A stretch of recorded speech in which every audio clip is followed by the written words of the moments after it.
Hey guys, tonight we slip into a place you've imagined 1,000 times, but never quite like this. The desert just before sunrise, a faint blue glow pooling along the horizon, the pyramids not yet monuments, but half-finished silhouettes jutting out of the sand like sleepy giants. You're standing there barefoot, grains of cool sand clinging to your toes, listening to the distant thump of wooden mallets and the murmuring shuffle of workers waking up. You smell dust, sweat, bread baking somewhere behind you, and beneath it all a kind of electric anticipation, as if the whole landscape is inhaling before something enormous begins. And just to keep things real, if you were actually dropped here without sunscreen shade or basic hydration protocols, yeah, you probably wouldn't survive this morning shift. But since this is bedtime story mode, you get VIP immortality privileges. So, before you get comfortable, take a moment to like the video and subscribe, but only if you genuinely enjoy what I do here. And if you're listening right now, drop your location and your local time in the comments. It's always wild seeing how this sleepy little corner of the internet reaches around the world. Now, dim the lights, maybe turn on a fan for that soft background hum, and let's ease into tonight's journey together. You blink again, letting your eyes adjust. A cluster of torches flickers across the workers' camp, but most of the light comes from the thinning night sky. You can just make out the shape of the Great Pyramid's lower courses, massive limestone blocks that seem so perfectly aligned they might have grown from the ground rather than been placed by human hands. But right now it's still young, still in progress, still humming with life. And you're about to wander straight into the middle of it. Your sandals crunch over packed dirt as you join the early crew heading toward the worksite.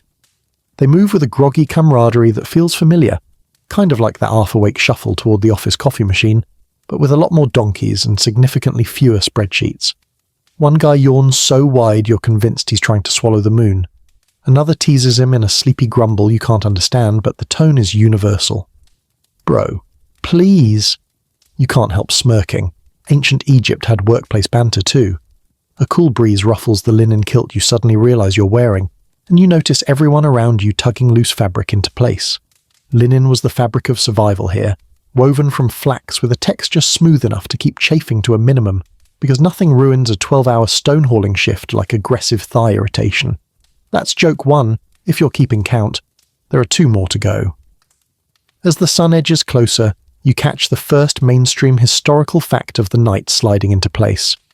Egyptians didn't build these pyramids with slave labor, the way old Hollywood loved to. Claim. Archaeologists have found purpose-built workers' villages, bakeries, medical centers, rotating labor rosters, and even tombs for some of the workers, people who were fed well, cared for, and deeply respected. You glance around at the faces illuminated by dawn and see something that looks a lot more like civic devotion than chains. Still, you sense there's more going on here than the history books let on. A whisper of movement pulls your attention upward, workers pointing toward the last few visible stars. A small group of surveyors stands on a low rise holding knotted ropes and alignment tools against the fading night sky. They're not just waiting for light, they're using the stars themselves to check their bearings. It's here you catch your first scholarly debate spark of the journey. Historians still argue whether they used the star pair Mizar and Kochab to align the pyramid's true north orientation. The precision is uncanny, less than a fraction of a degree off, so clearly something clever is happening. Maybe it's astronomy, maybe it's an engineering trick we haven't rediscovered, maybe the surveyors were just insanely good at their job. I mean, imagine trying to eyeball north without even a compass. Meanwhile, I get lost 2 minutes after turning off Google Maps. A soft rustle draws your gaze down again. A young apprentice passes beside you, carrying a small clay jar. He dips his fingers in and slathers something thick and brown across his arms. It smells earthy, almost sweet. A nearby worker laughs and pats him on the back, leaving a brown handprint. Someone mutters about crocodile dung sunscreen, and you make a mental note to bring that up later just to traumatize your modern skincare routine. The Egyptians had some surprisingly creative skincare solutions, some effective, some questionable. This one might qualify as both. That's your quirky tidbit for the section. The chatter quiets as workers arrange themselves into groups. You drift along with them, feeling the energy shift from sleepy to purposeful. The sun finally cracks over the horizon in a blaze of gold so bright you squint, and the entire construction site seems to wake up at once. Mallets start ringing against stone, ropes tighten with a soft whine. Someone shouts instructions, someone else answers, and the whole place becomes a living machine, each part moving in rhythm with the others. You continue walking, slipping between teams, absorbing their routines. A gang of stone dressers chips at limestone blocks with copper chisels, thin, gleaming tools that catch the sunlight. They move like they know exactly where the chisel will hit, exactly how the stone will respond. Chips fly, dust floats, and the rhythm is almost hypnotic. The sound reminds you of someone tapping their pen on a desk during a Zoom meeting. Except, instead of procrastination, this tapping is literally shaping history. You follow a group toward the pyramid base and climb onto a low platform of packed earth. Up close, the blocks seem impossibly huge, some well over 2 tons. Yet the workers move around them with practiced ease. They shout, laugh, gesture, call for water, call for tools, and occasionally drop what might be an ancient version of, "Okay, who misplaced the rope again?" Joke 2. As you stand there observing, the early light reaching across the plateau catches the dust in the air, turning it into a shimmering haze. It gives everything a dreamy glow, like you've been dropped into a desert version of a Studio Ghibli movie, minus the giant talking animals. Joke 3 accomplished. Workers pass around bread and beer, a breakfast that's actually more nutritious than it sounds. Thick, bready beer loaded with calories and minerals was part of the daily ration here. You take a sip when someone hands you a jar, and it tastes like a cross between a smoothie and something that's been left in the sun a bit too long. But it warms your stomach and settles your nerves. The desert is no longer quiet. It's alive. Alive with ambition, sweat, problem-solving, and the hum of thousands of hands all contributing to something bigger than themselves. You let that energy wash over you, because you know this is only the first step of a long, strange, beautiful journey into how the pyramids were really built. Not the cliches, not the movie versions, but the real, gritty, ingenious process. And right now, with the sun rising and the workers gathering momentum, you take your first deeper breath. This world is waking up, and so are you.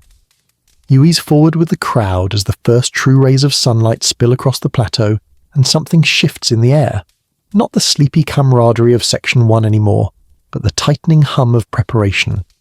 Ahead of you, perched on a raised patch of hard-packed earth, the surveyors are already at work.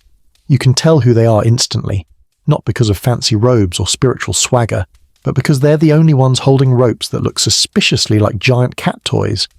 You step closer, sand crunching under your sandals, and watch as 2 of them pull a taut, knotted measuring rope between wooden stakes.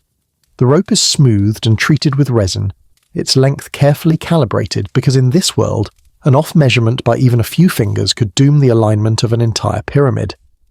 You catch yourself imagining a modern office worker shouting across cubicles, "Who stretched my measuring tape?" But here it's dead serious. If someone messes up a cubit length, you don't just ruin a project. You anger a pharaoh whose eyeliner game is terrifyingly on point. Joke 1. One surveyor raises a tool that looks like a cross between a plumb bob and a wishbone, an ancient merket. He squints along the string, checking for alignment in a way that makes you wonder if he can actually see through time.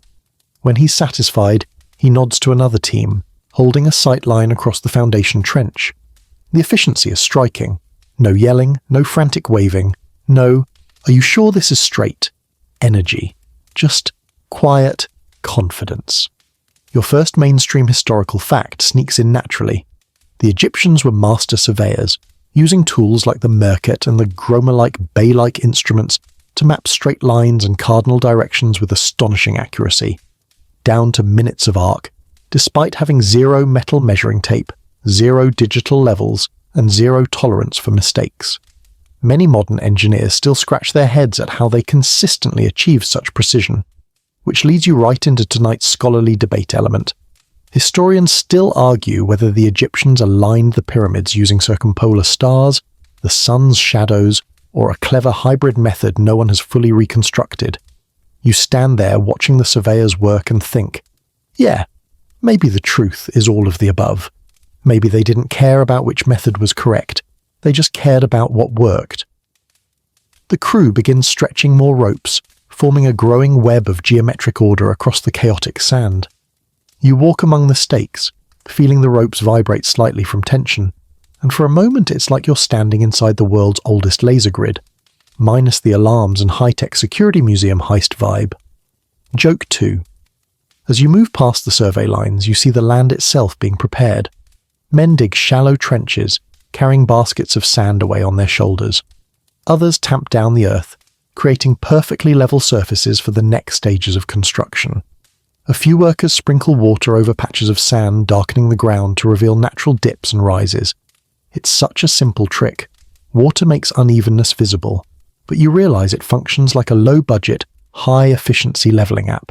Someone waves you over to a spot where a team is laying out the foundation grid. They've drawn lines in the sand using a straight wooden rod, almost like a giant carpenter's square.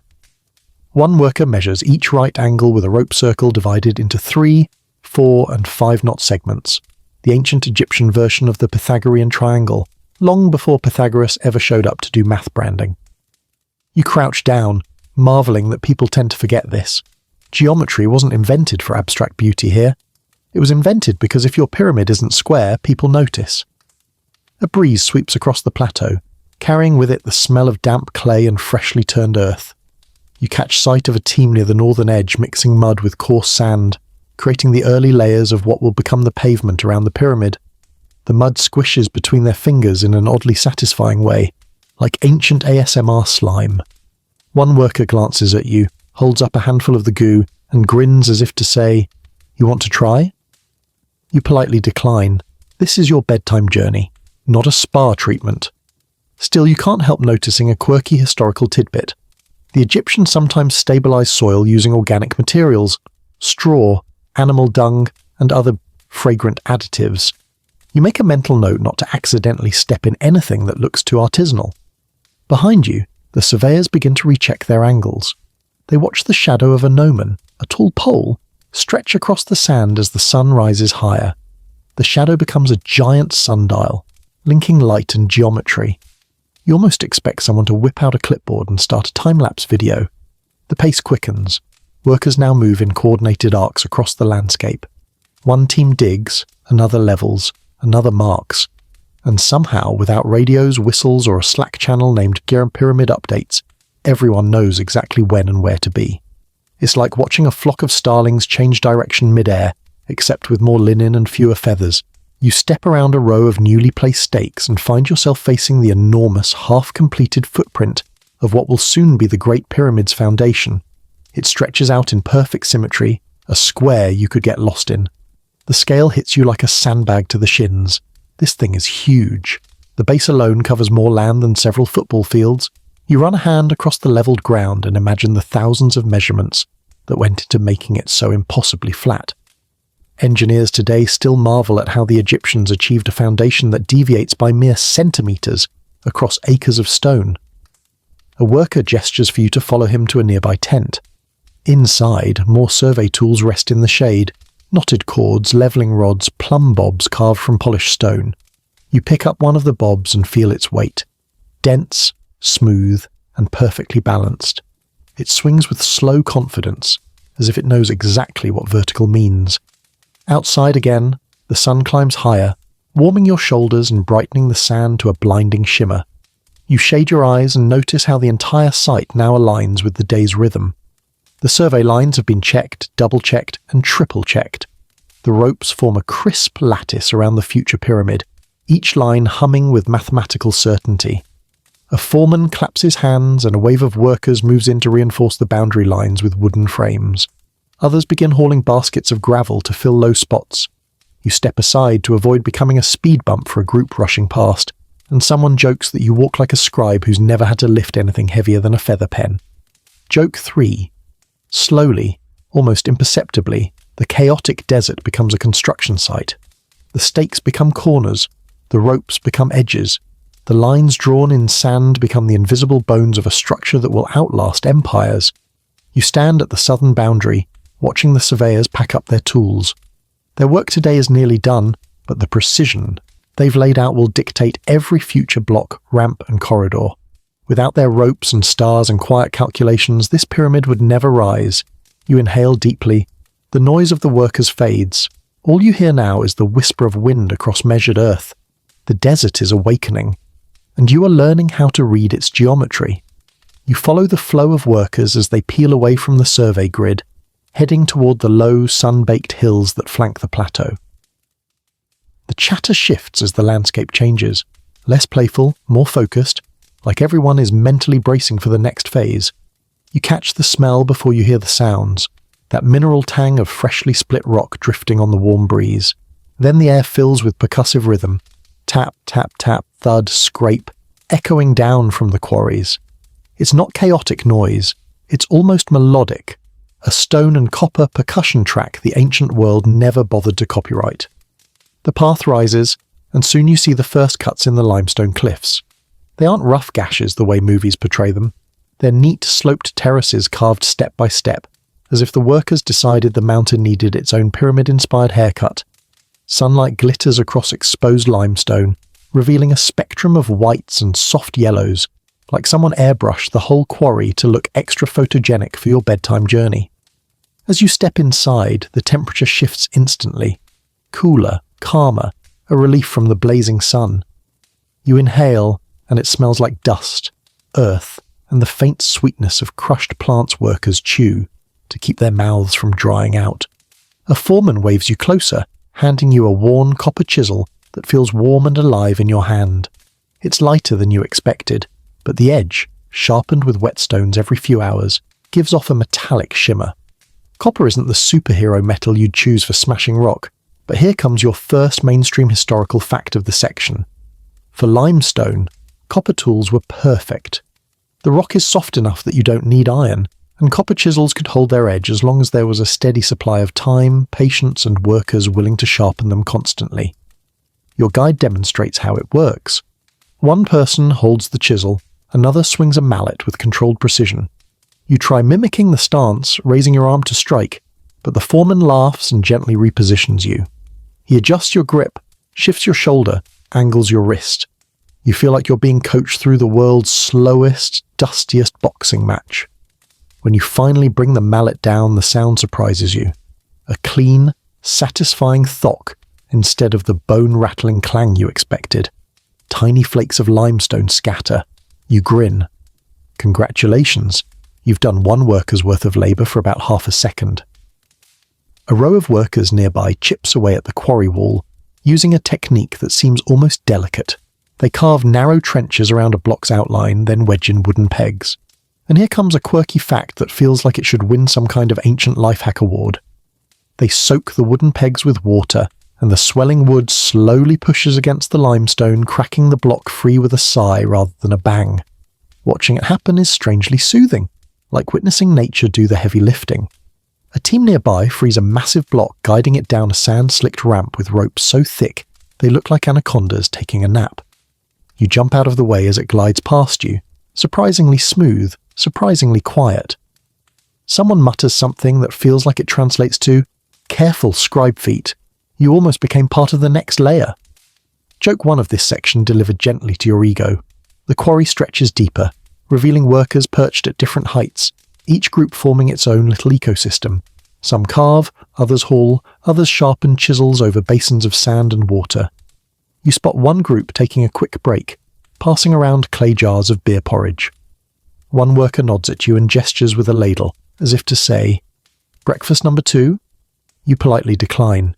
You have no idea how your modern digestive system would handle ancient carb sludge. You step aside to watch a group performing a task that looks deceptively simple, finishing the rough sides of the block so they stack cleanly later. They use dolerite pounding stones, smooth, dark, volcanic rocks brought from far away because they're hard enough to shape limestone without turning to dust. Watching them work is like watching a band drummer warm up. Precise taps, controlled strikes, and occasional flourishes when someone starts showing off. Joke 2. One guy is clearly performing for an imaginary audience. Even in 2600 BCE, there's always that co-worker. A scholarly debate drifts into your mind as you observe the organized chaos. Historians still argue whether these quarries operated continuously for decades, or in intense seasonal bursts tied to the Nile flood, when farmers temporarily became builders. You look around at the mix of hardened pros and fresh-faced recruits and think, yeah, seasonal labour cycles make sense. There's a rhythm here that feels tied to nature rather than rigid schedules. It's more festival, minus the music, plus the heavy lifting. A worker gestures for you to follow him along a narrow ledge. You clutch a handhold, trying not to think about what would happen if you slipped. But at the far end, you find something unexpected. A set of carved marks on the wall, symbols, lines, tallies. At first you think it's graffiti, but your guide taps one grouping and smiles. You realise it's a record of work done by a crew, an ancient punch card system. Another delightful tidbit, crews sometimes name themselves with playful titles like the Friends of Khufu or the Drunkards of Menkor. You imagine clocking in, under that second name and picture HR, sending a polite papyrus scroll asking everyone to please consider rebranding. Joke 3 secured. Your eyes wander to a large flat platform where a block is being measured. A worker uses a rope with knots spaced at exact intervals. A practical portable tool for ensuring the block is square. You run your fingers along the freshly cut surface. It's cool and chalky, leaving pale dust on your skin. The block is enormous, but the workers treat it like an oversized Lego piece, just another part of a larger puzzle. The sun creeps higher, brightening the quarry until every surface glows like pale gold.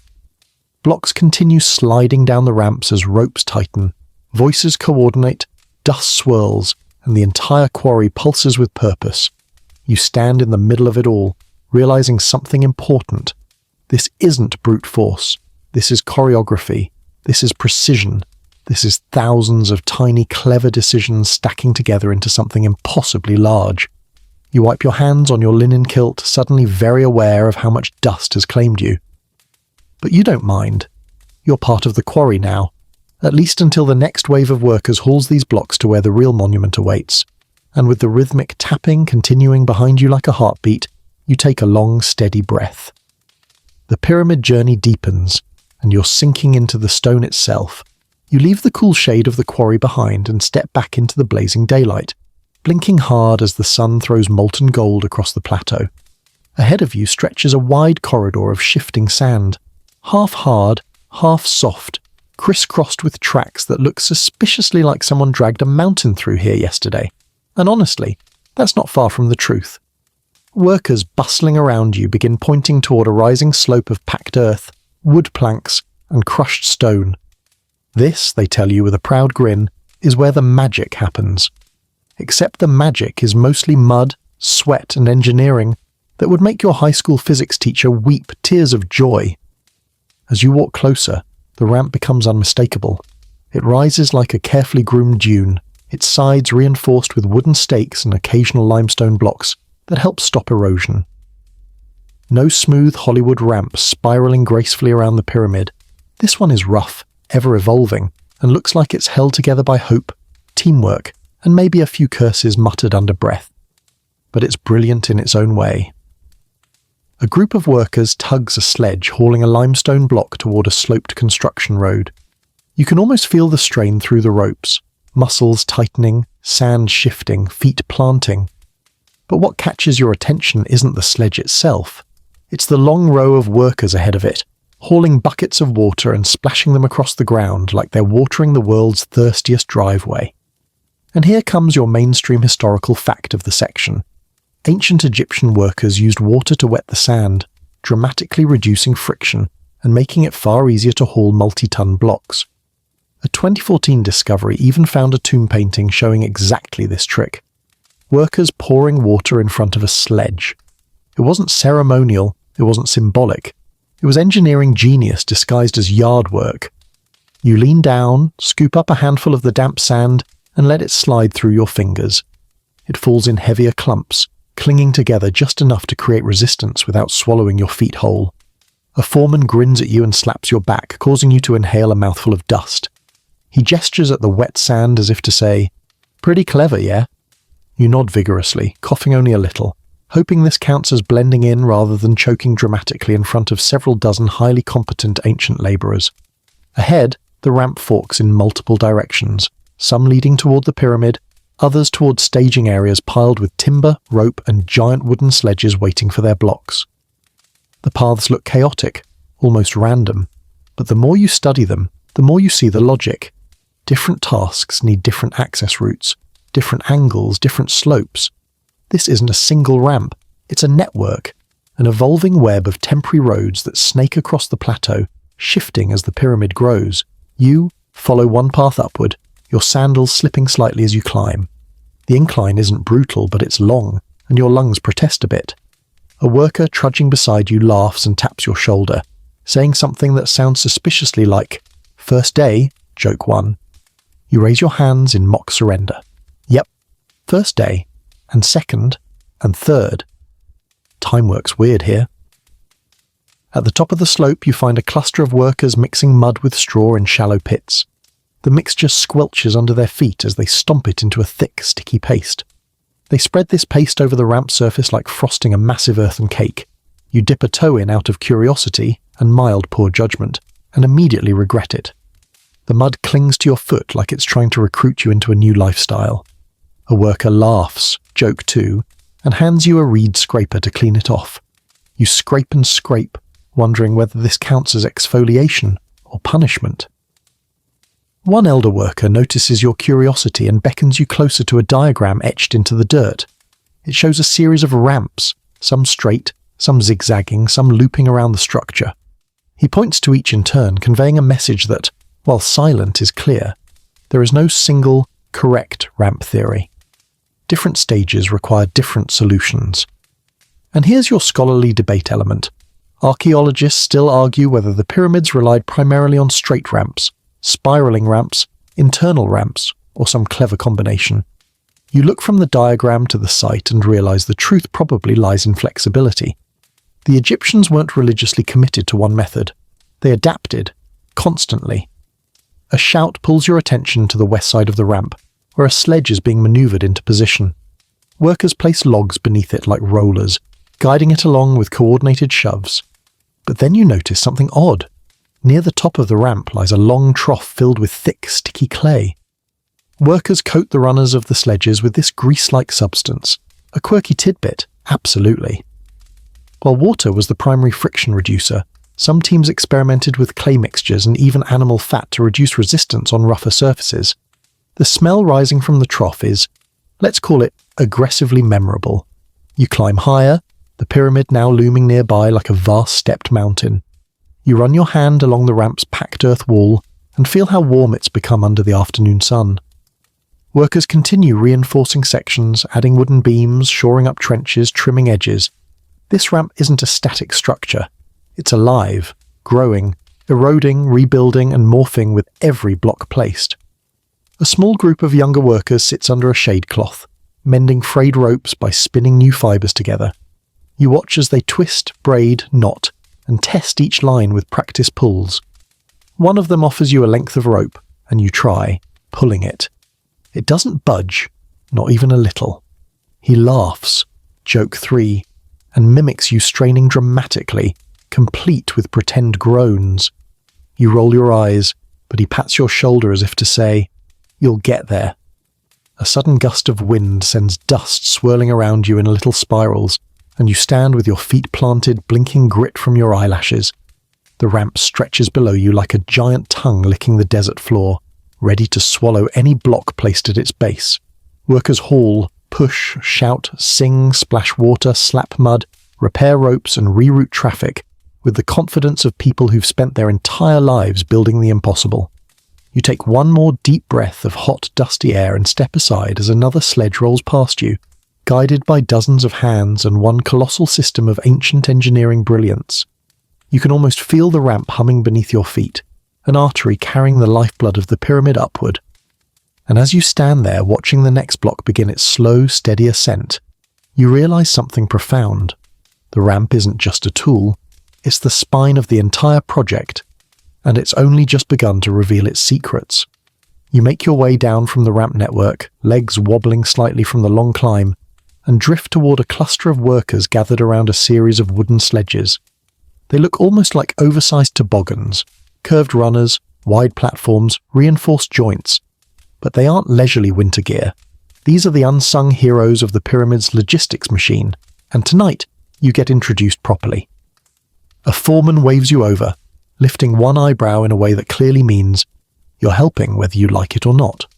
You step forward, brushing dust from your linen kilt, and grab the thick rope attached to the front of a massive sledge.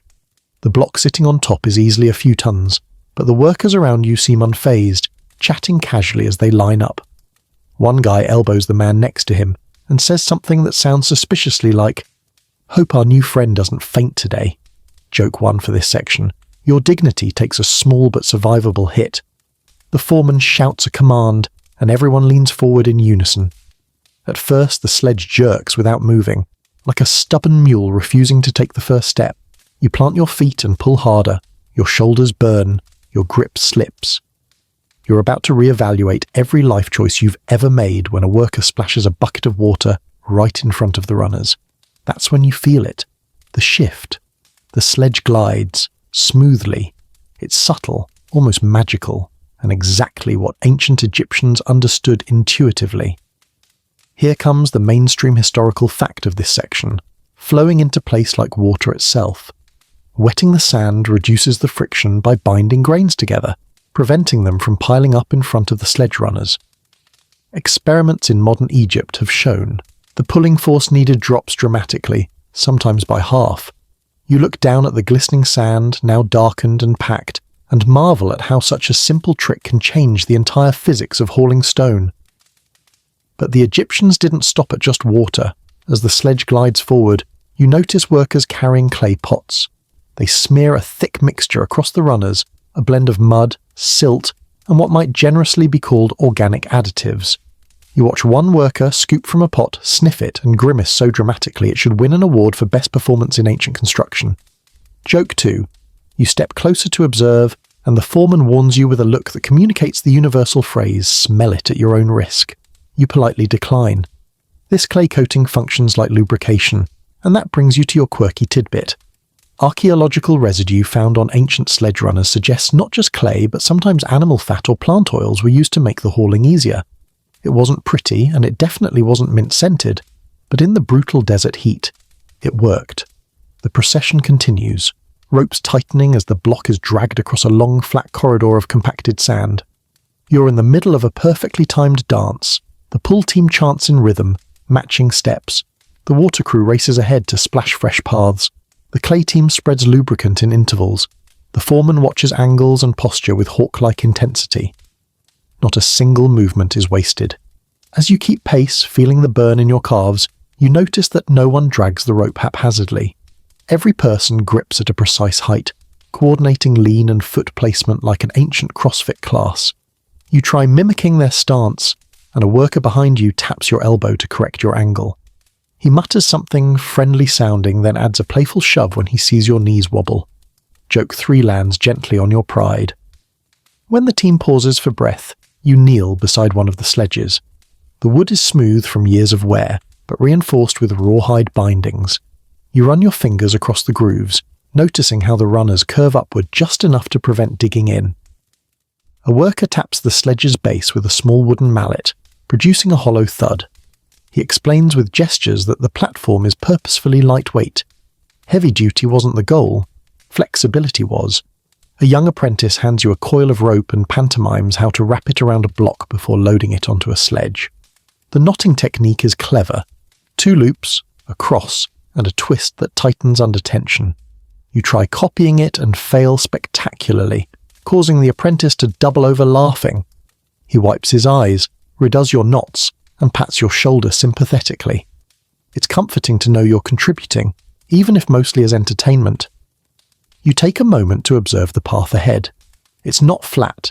It gradually slopes, upward toward the main ramp system. Workers stand stationed at intervals, ready to add logs under the sledge or guide its angle. It's here you're reminded of a major scholarly debate. Historians still argue whether logs were widely used as rollers or mainly for turning and guiding. Some evidence suggests rollers weren't efficient on long stretches of sand. Others propose they were essential for maneuvering. Looking at the chaos in front of you, logs, wet sand, ropes, clay, it's clear the Egyptians used whatever combination worked best in the moment. The call goes out again. Time to pull. This time, you position yourself better, leaning forward with the others. The sledge glides once more, and you feel oddly triumphant, even though your contribution is approximately equivalent to a slightly motivated house cat. But that's the beauty of this system. The real strength comes from the collective. At one point, the sledge catches slightly on a dry patch of sand. Workers instantly react. One splashes more water, another adjusts the rope angle, two more kick loose sand out of the way. The whole correction takes maybe 2 seconds. It's like watching a pit crew at a desert NASCAR race. As you reach the midpoint between quarry and ramp, the noise shifts. Fewer mallets, more shouting, more footsteps, more ropes tightening. The airflow carries heat, dust, and anticipation. You're joining the river of blocks flowing toward the heart of construction. Workers take a brief break, leaning on ropes and wiping sweat with the confidence of people who know the hardest part is still ahead. One man pulls a tiny carved amulet from his belt, a miniature sledge with a little stone block on it. He kisses it for luck and tucks it away again. It's a small, charming peek into the mindset of your ancient co-workers. Even the practical needs a touch of magic.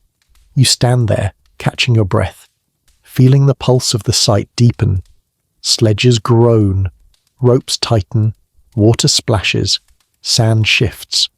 The pyramid looms just ahead, waiting for this block, your block, to join its growing body. And as you prepare to help guide the sledge onto the beginning of the ramp system, you realize something powerful. Without this humble wooden platform, without water, clay, rhythm, grit, the pyramids would still be scattered across the quarries, waiting for someone to invent the wheel the hard way. You wipe your brow, grip the rope again, and step forward into the next phase of the journey, the sledge whispering across the sand like it was born to move mountains. You march forward with the hauling crew as the sledge clears the last stretch of the desert path and reaches a wide stone platform overlooking the Nile. The change in scenery is immediate. Gone are the dusty winds and echoing mallet strikes. Here the air cools, heavy with river mist and the earthy scent of wet reeds. You inhale deeply, savouring the momentary relief from powdered limestone that's been trying to take up permanent residence in your nostrils since sunrise. Down below, the river glimmers, broad, calm and confident, like it knows it's the real backbone of this entire operation. You watch workers guiding barges toward makeshift docks made from stone blocks and wooden pilings. Crews scramble across gangplanks, tightening ropes, shouting instructions, and shifting cargo to maintain balance. The whole riverside thrums with purposeful energy. This isn't just a job site, it's a bustling port. Your group arrives at a designated loading zone. The foreman wipes sweat from his brow, gestures to the river with a flourish, and mutters something that clearly translates to, "Behold, the Nile Express." Joke 1. You chuckle as you follow the workers guiding the block toward its waterbound ride. Down a set of uneven steps carved into the bank, the block is maneuvered toward a waiting barge. The barge isn't huge, long, wide, and flat-bottomed, perfectly shaped to ride the shallow, shifting Nile. Thick papyrus ropes loop around wooden cleats, and the deck is lined with planks reinforced by crossbeams. You run your hand over the wood. The heat has warmed it to the temperature of fresh toast. The workers lower the block onto the barge using a mix of ropes, levers, and body weight. It lands with a heavy thud that shudders through the deck. Somehow, the barge barely dips. A worker pats the hull affectionately as if praising a stubborn mule that didn't kick. You climb aboard and steady yourself as the boat sways gently. The moment your weight shifts, several workers glance at you with amused caution, as if they're silently calculating your potential to faceplant into the river. One whispers a joke that sounds like, "Hope you can swim better than you tie knots." Joke 2.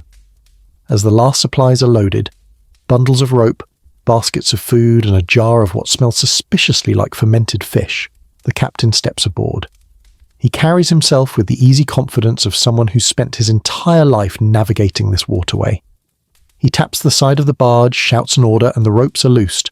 Slowly you drift away from the bank. The current catches the barge with a gentle tug, and soon you're gliding downstream, or upstream, depending on where the stone is headed. And here arrives your first mainstream historical fact of the section. The Nile's seasonal flooding created natural highways for transporting heavy materials. During the inundation season, water rose high enough that stones could be floated directly to staging areas near the pyramid site. reducing the need for long overland hauls. You watch the shoreline pass by, clusters of reed huts, patches of farmland, occasional cattle grazing lazily, completely unimpressed by the logistical marvel unfolding before them. Birds skim the surface of the water, leaving delicate wakes that momentarily distract you from the sheer immensity of what's happening. You are literally riding a multi-ton block across one of the most important rivers in human history. As the barge gains speed, the crew falls into rhythm. Some sit cross-legged, repairing nets or rubbing oil onto ropes. Others stand at the bow, calling out depth estimates based on the colour and movement of the water. You try mimicking their stance, leaning forward with one foot braced just so. A worker eyes you skeptically, taps your ankle with the end of his oar, and shakes his head like a disappointed coach. Joke 3 delivered with ancient Egyptian athletic judgment. A young deckhand approaches you carrying a small lidded basket. He offers it reverently. You open it to reveal beetles. Glossy, shiny, very much alive beetles. He pops one into his mouth with the enthusiasm of someone enjoying a bag of trail mix. You hesitate. He offers again. You decline. He shrugs and eats 3 more. There's your quirky tidbit of the section. Certain beetles, especially roasted or dried, were sometimes eaten as crunchy protein snacks. Whether this crew is following tradition or just inventing a dare-based diet is unclear. The river widens, and the barge drifts past other vessels, some carrying timber, some transporting food, others ferrying workers in rotational shifts. You notice a pattern. The barges hug specific parts of the riverbank, avoiding shallow sections. A cluster of stone markers stands partially submerged along the shore, and you realize they're ancient depth guides, intentionally placed to help navigation. That sparks your scholarly debate moment. Historians still argue whether the Egyptians dredged channels specifically for pyramid construction transport routes. Some evidence points to artificial canals and harbour basins dug near Giza to facilitate massive stone deliveries. Others suggest these were natural offshoots enhanced seasonally rather than permanent infrastructure. You scan the water's flow, imagining teams redirecting channels with shovels, baskets, and raw determination. It seems possible. Very possible. The captain gestures toward the horizon, where the faint silhouette of the pyramid plateau rises. Even from this distance, it dominates the landscape. You feel a strange tug of excitement. Your block is one tiny part of this enormous machine, yet somehow essential. As the barge drifts closer to its destination, the river becomes more congested. Multiple vessels converge near the temporary docks, forming a floating queue of limestone traffic. Workers signal with hand gestures, efficient, sharp, and surprisingly modern. It feels like watching ancient air traffic control minus the glowing batons. When your barge finally pulls alongside a dock, workers leap aboard to secure ropes. You brace for impact, but the bump is gentle. The crew moves instantly, pushing levers under the block to lift and steady it. You're ushered off the barge and onto a wooden plank walkway that leads back toward the rising construction site. Behind you, the captain gives a small salute, more of a flick of the hand than anything formal. You return it, almost losing your balance in the process.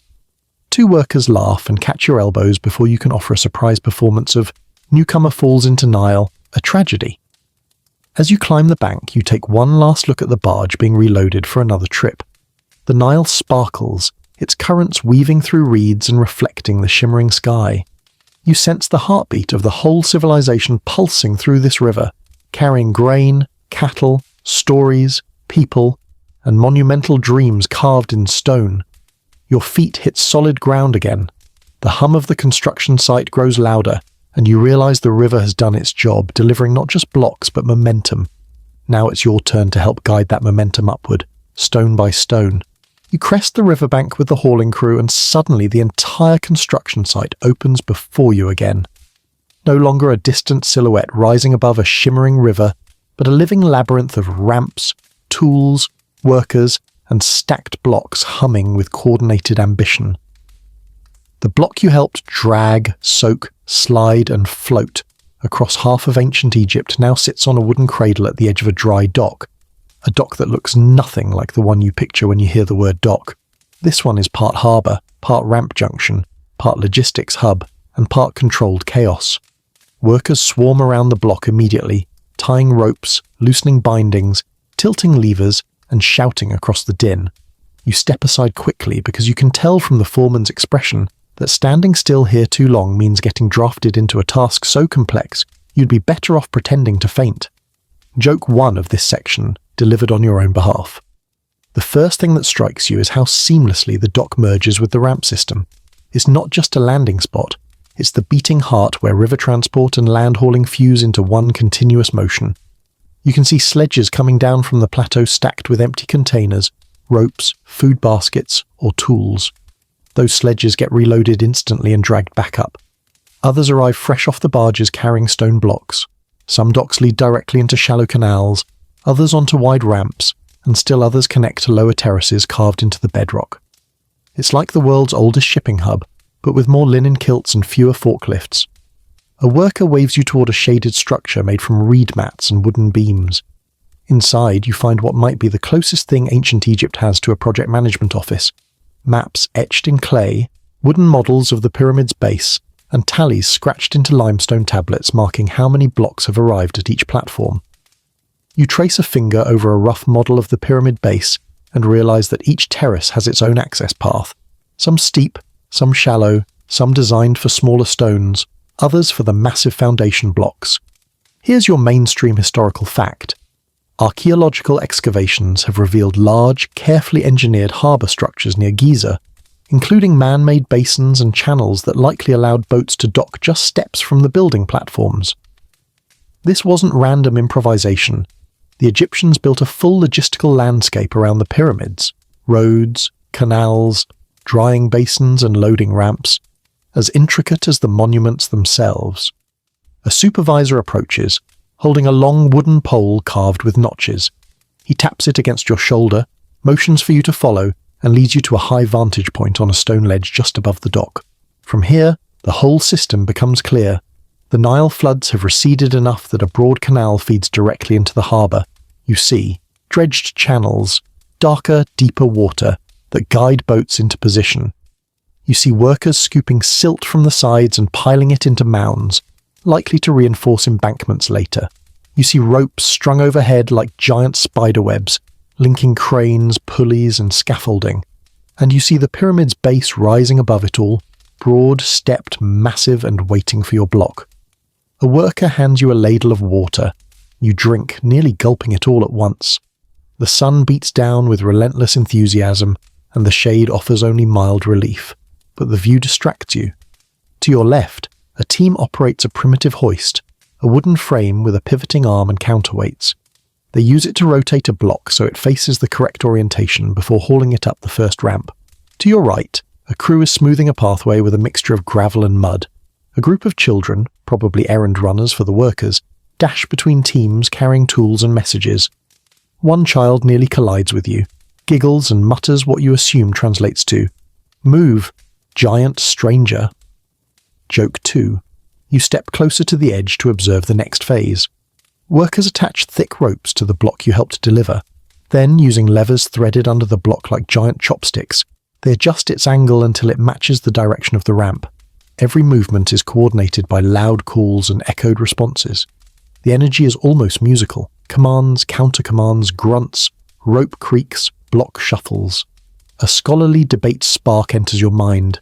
Historians still argue whether the pyramids had a single major ramp or multiple segmented ramps feeding different levels. Looking at this dock, you can see why. There's not just one access point. There are at least 5 pathways merging with the base, some wide, some narrow, some in early stages of construction. The idea that all stone came up a single giant ramp suddenly feels laughably inefficient.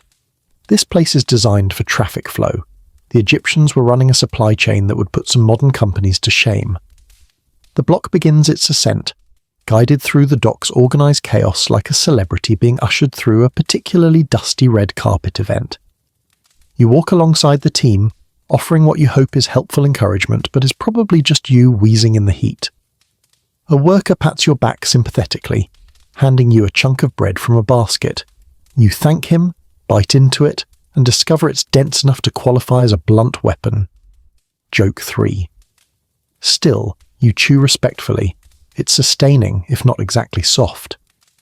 As the block continues upward, you glance back at the river.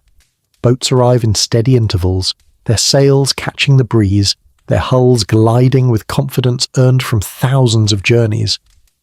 You notice how workers at the dock coordinate with the barges using hand signals and reed whistles, short bursts for pull, long blows for hold, rhythmic, patterns for shift left or shift right. It's an ancient maritime Morse code. The path begins to slope sharply. Workers brace themselves. You do too. The foreman calls out a count and everyone pulls. The block slides forward, inch by inch, breath by breath.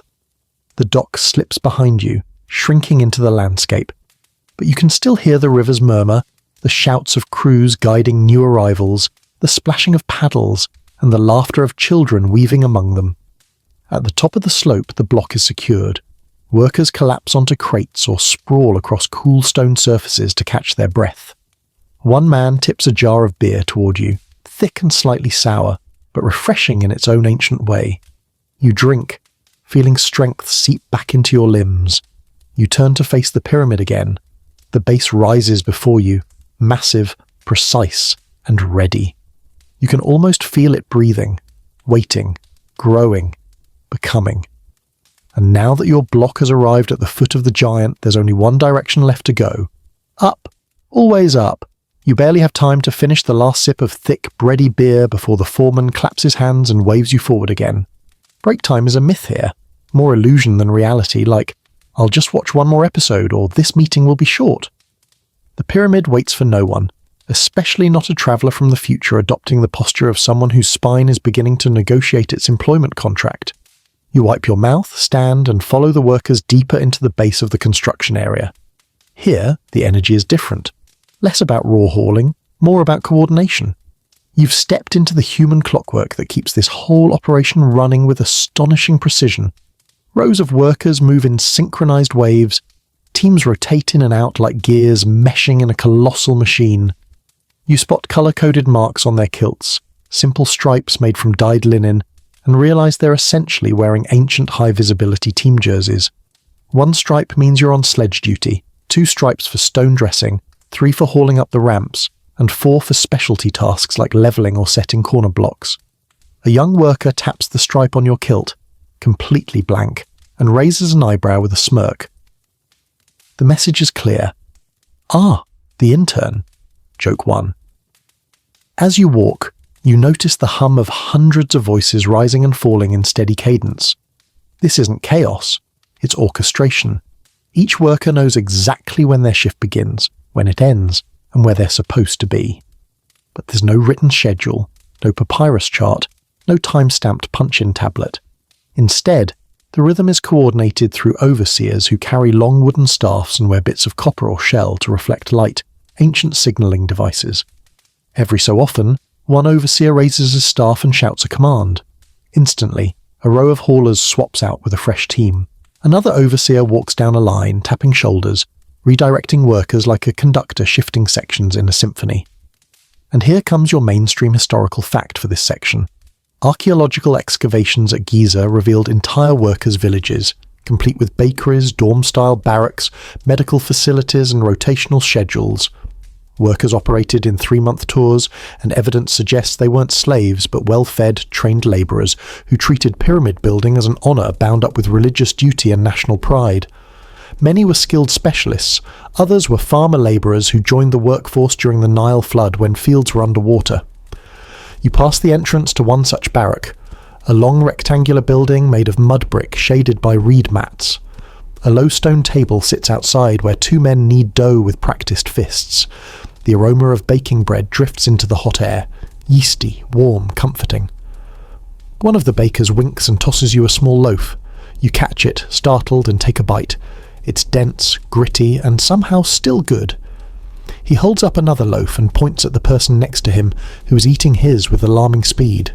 You realise, here's your quirky tidbit, that the workers consumed enormous amounts of calories daily, sometimes upwards of 4,000 or more, driven by physical labour that would make a modern gym bro weep. Their diet included bread, beer, onions, and occasionally salted fish or meat. As you chew, you follow a team heading toward a staging area near the pyramid base. The ground beneath your feet is surprisingly even. packed gravel mixed with gypsum plaster, creating a hard, smooth surface. Workers with long levelling rods move in careful patterns across the base, checking flatness as if they're polishing a giant invisible table. You get a tap on the shoulder. A supervisor hands you a levelling rod and points to a spot where another worker is adjusting a block. You plant the rod, trying to look competent. The supervisor squints, grunts approvingly, then realises the rod is slightly tilted. He steps over, straightens it gently, and mutters something you're certain translates to "cute attempt." Joke 2. You scan the area and notice something fascinating. The crews aren't uniform ages. Some workers are seasoned veterans with arms like coiled rope. Others are barely teenagers carrying water jars or gathering tools. But every person knows their role.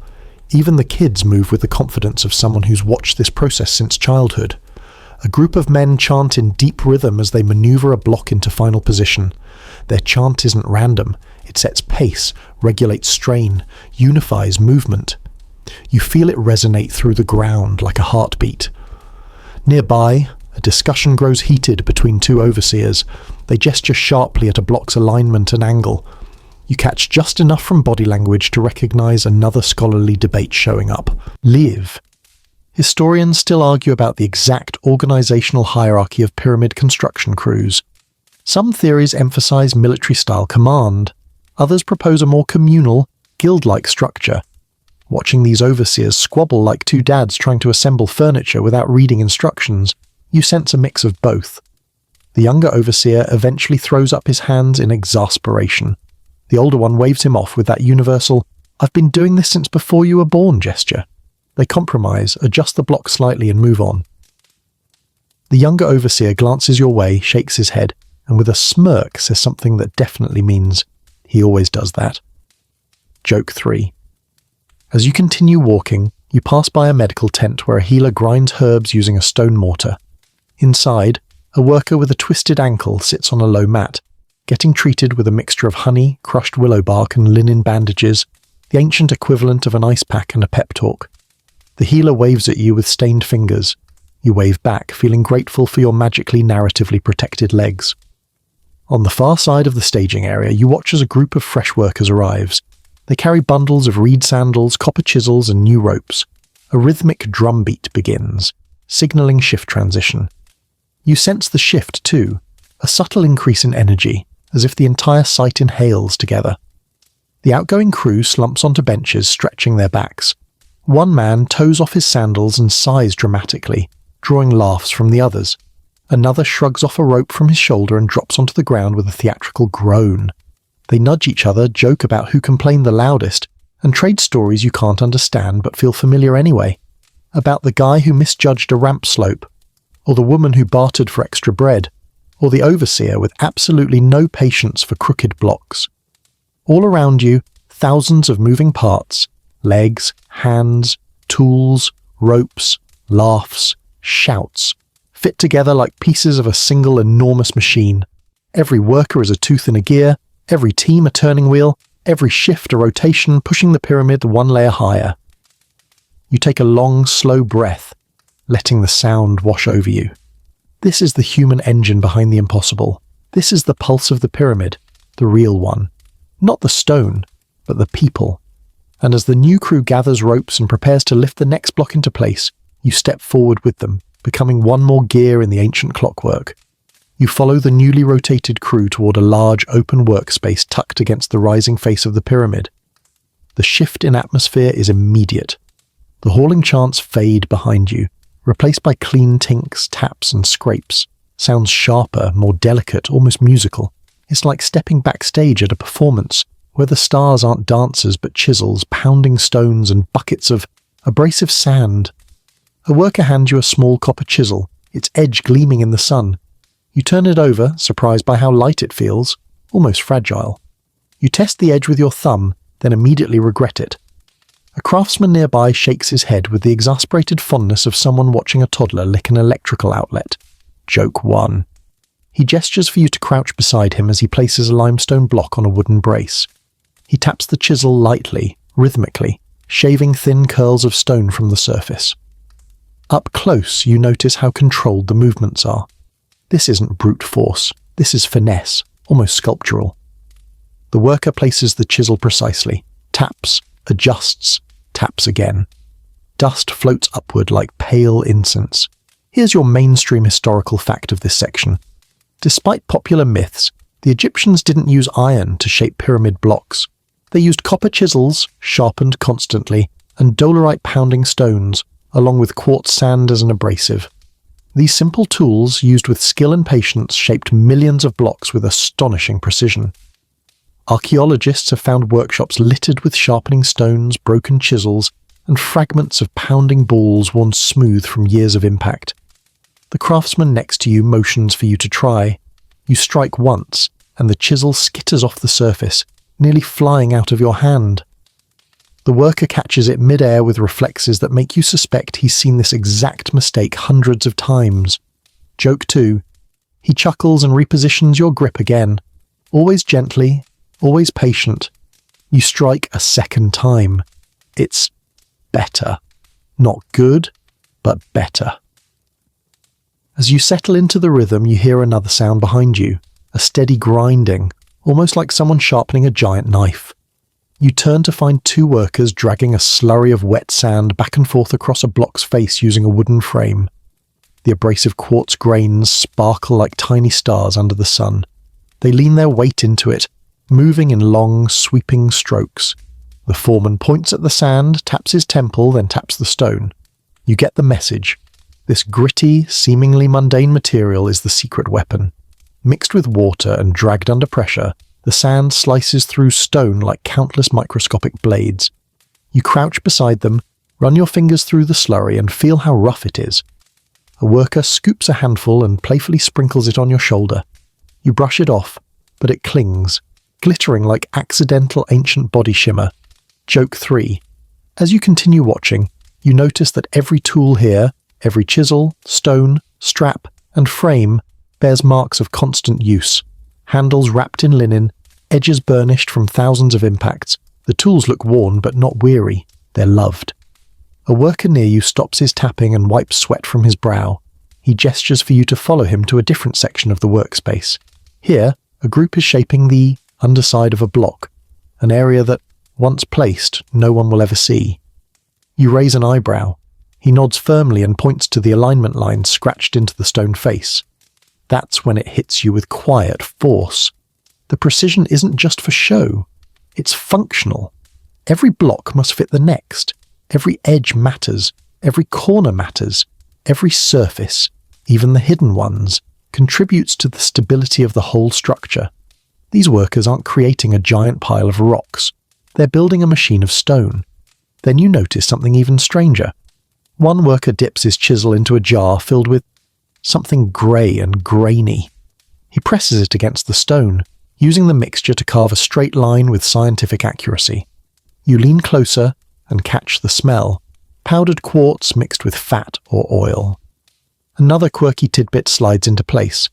Egyptians sometimes used abrasive pastes made from quartz dust to fine-tune cuts that chisels alone couldn't perfect. It's like ancient wet sanding. You feel movement beside you. Two workers carry a giant dolerite pounding stone. Black, heavy, perfectly spherical. They position it above a rough patch of limestone and let it fall with controlled power. It lands with a satisfying thud, cracking the surface. They lift, drop, each strike deliberate. You try lifting the pounding stone yourself. It budges maybe 2 centimeters. The workers laugh, exchange a look, and one pretends to flex dramatically as if he's about to enter an ancient bodybuilding contest. Joke delivered without a single word. As the pounding team works, you spot something carved into a nearby workshop wall. A set of tally marks next to what appears to be a simple sketch of a dolerite ball. The marks likely track how many stones have shattered, worn out, or been replaced. Dolerite is incredibly hard, but even it eventually yields to the demands of shaping millions of limestone blocks. A sudden shout pulls you back toward the main cutting area. A block has just been finished. Workers gather around it like proud parents admiring a newborn. They check angles with a wooden square, run a plumb line down the side, and slide a bronze straight edge across the top. It's astonishingly flat, smooth enough that your fingers can feel the craftsmanship in every millimeter. One worker nods in satisfaction and gestures to the block being moved toward the ramp. Others step forward to begin rough shaping the next one. The workflow is relentless but graceful, a perfect blend of skill, repetition, and communal rhythm. And that rhythm brings you to your scholarly debate phrase for the section. Historians still argue whether the precision of the pyramids was achieved primarily through expert craftsmanship, massive manpower, or clever engineering jigs. Standing here, you suspect the answer is all three. The workers aren't brute-forcing perfection. They're engineering it through thousands of micro-decisions, each executed with care. As you step aside to let a new team pass, you glance back at the neat rows of chisels soaking in water to keep them cool. You see pounding stones arranged near buckets of sand. You see blocks transformed from rough quarry cuts into near-perfect geometric solids. You see a team that's less a workforce and more a family, teasing, laughing, arguing, coordinating, creating. You wipe dust from your eyes and let out a slow breath. The sun glints off a chisel edge, sending a brief flash across your vision. The tools may be simple, but the mastery behind them, that's the real magic. And as the next block is hoisted toward the ramp, you step forward again, ready to watch the stone take its place in the growing giant. The rhythm of the workers becomes more evident as you move deeper into the heart of the pyramid's construction. The energy around you has shifted once more. This is no longer the early stages where blocks are hauled, sand is dampened, and teams are getting settled. No, you're now entering the stage of meticulous alignment and assembly.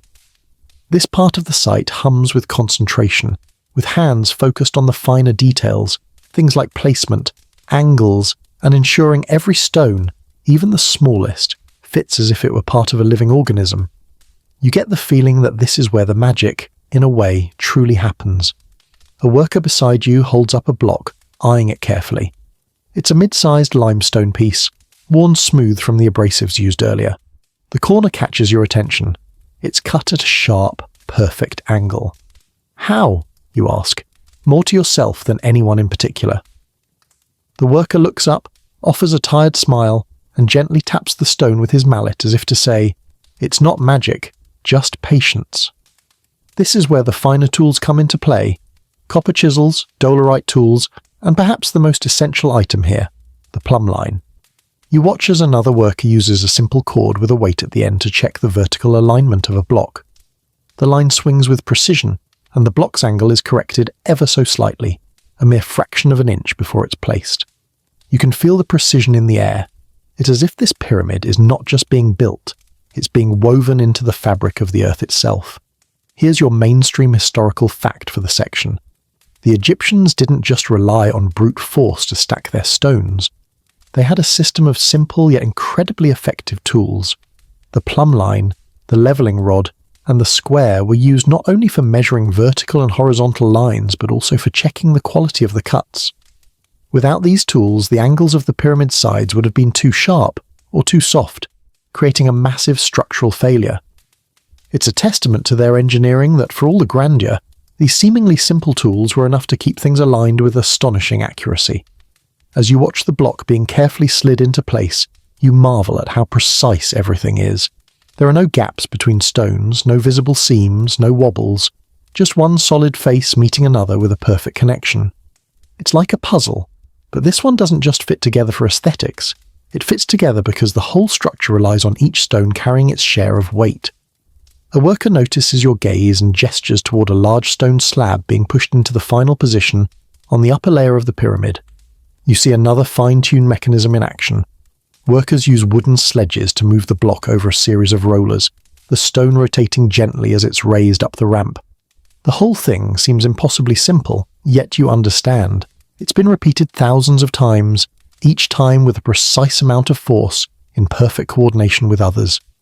It's at this moment you realize just how much preparation has gone into every step of this process. Workers aren't just reacting to problems, they're solving them ahead of time. The use of wooden sledges and rollers to lift the stones could be the most basic of machines, but the consistency of their execution has allowed the builders to move monumental blocks with a sense of grace.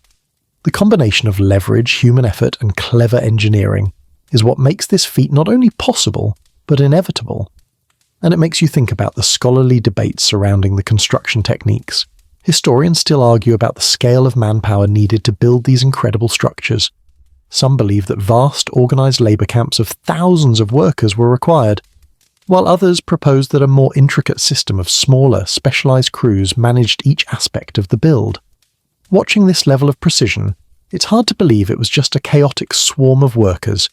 Instead, it's a highly organised effort, one that required long-term planning, deep skill, and unwavering teamwork. You glance over at the workers taking a short break in the shade of one of the half-completed sections of the pyramid. Even here, the construction continues. You spot a supervisor monitoring the work, standing with arms crossed, eyeing each block carefully. He checks the integrity of the last layer, nodding approvingly as the workers make their final adjustments.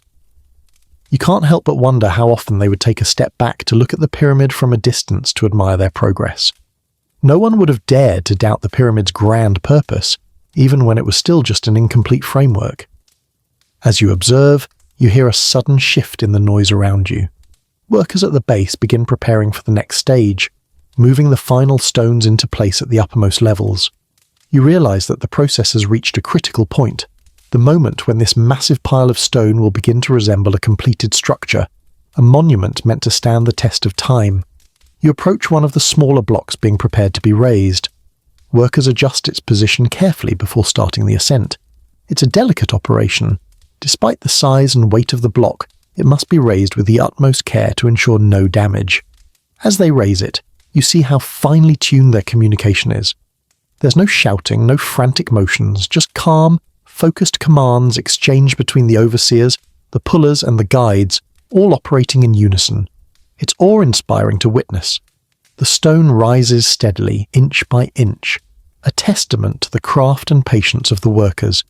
You can sense that, to them, this isn't just work.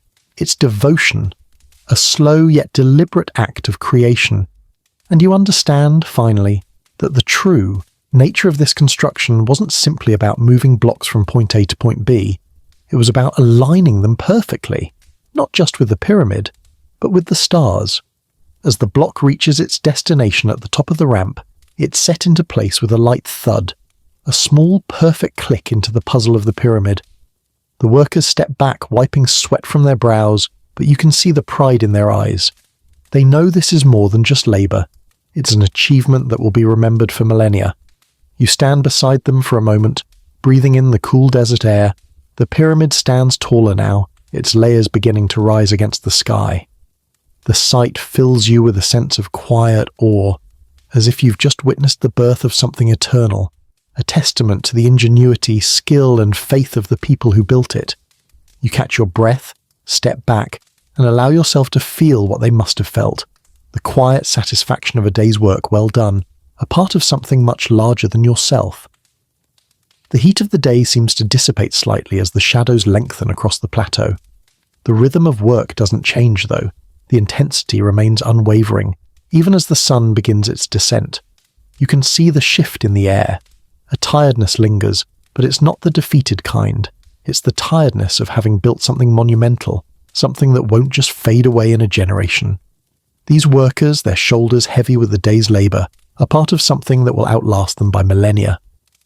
That thought clings to the air like the dust kicked up by each footstep, and you feel the weight of it settle around you too.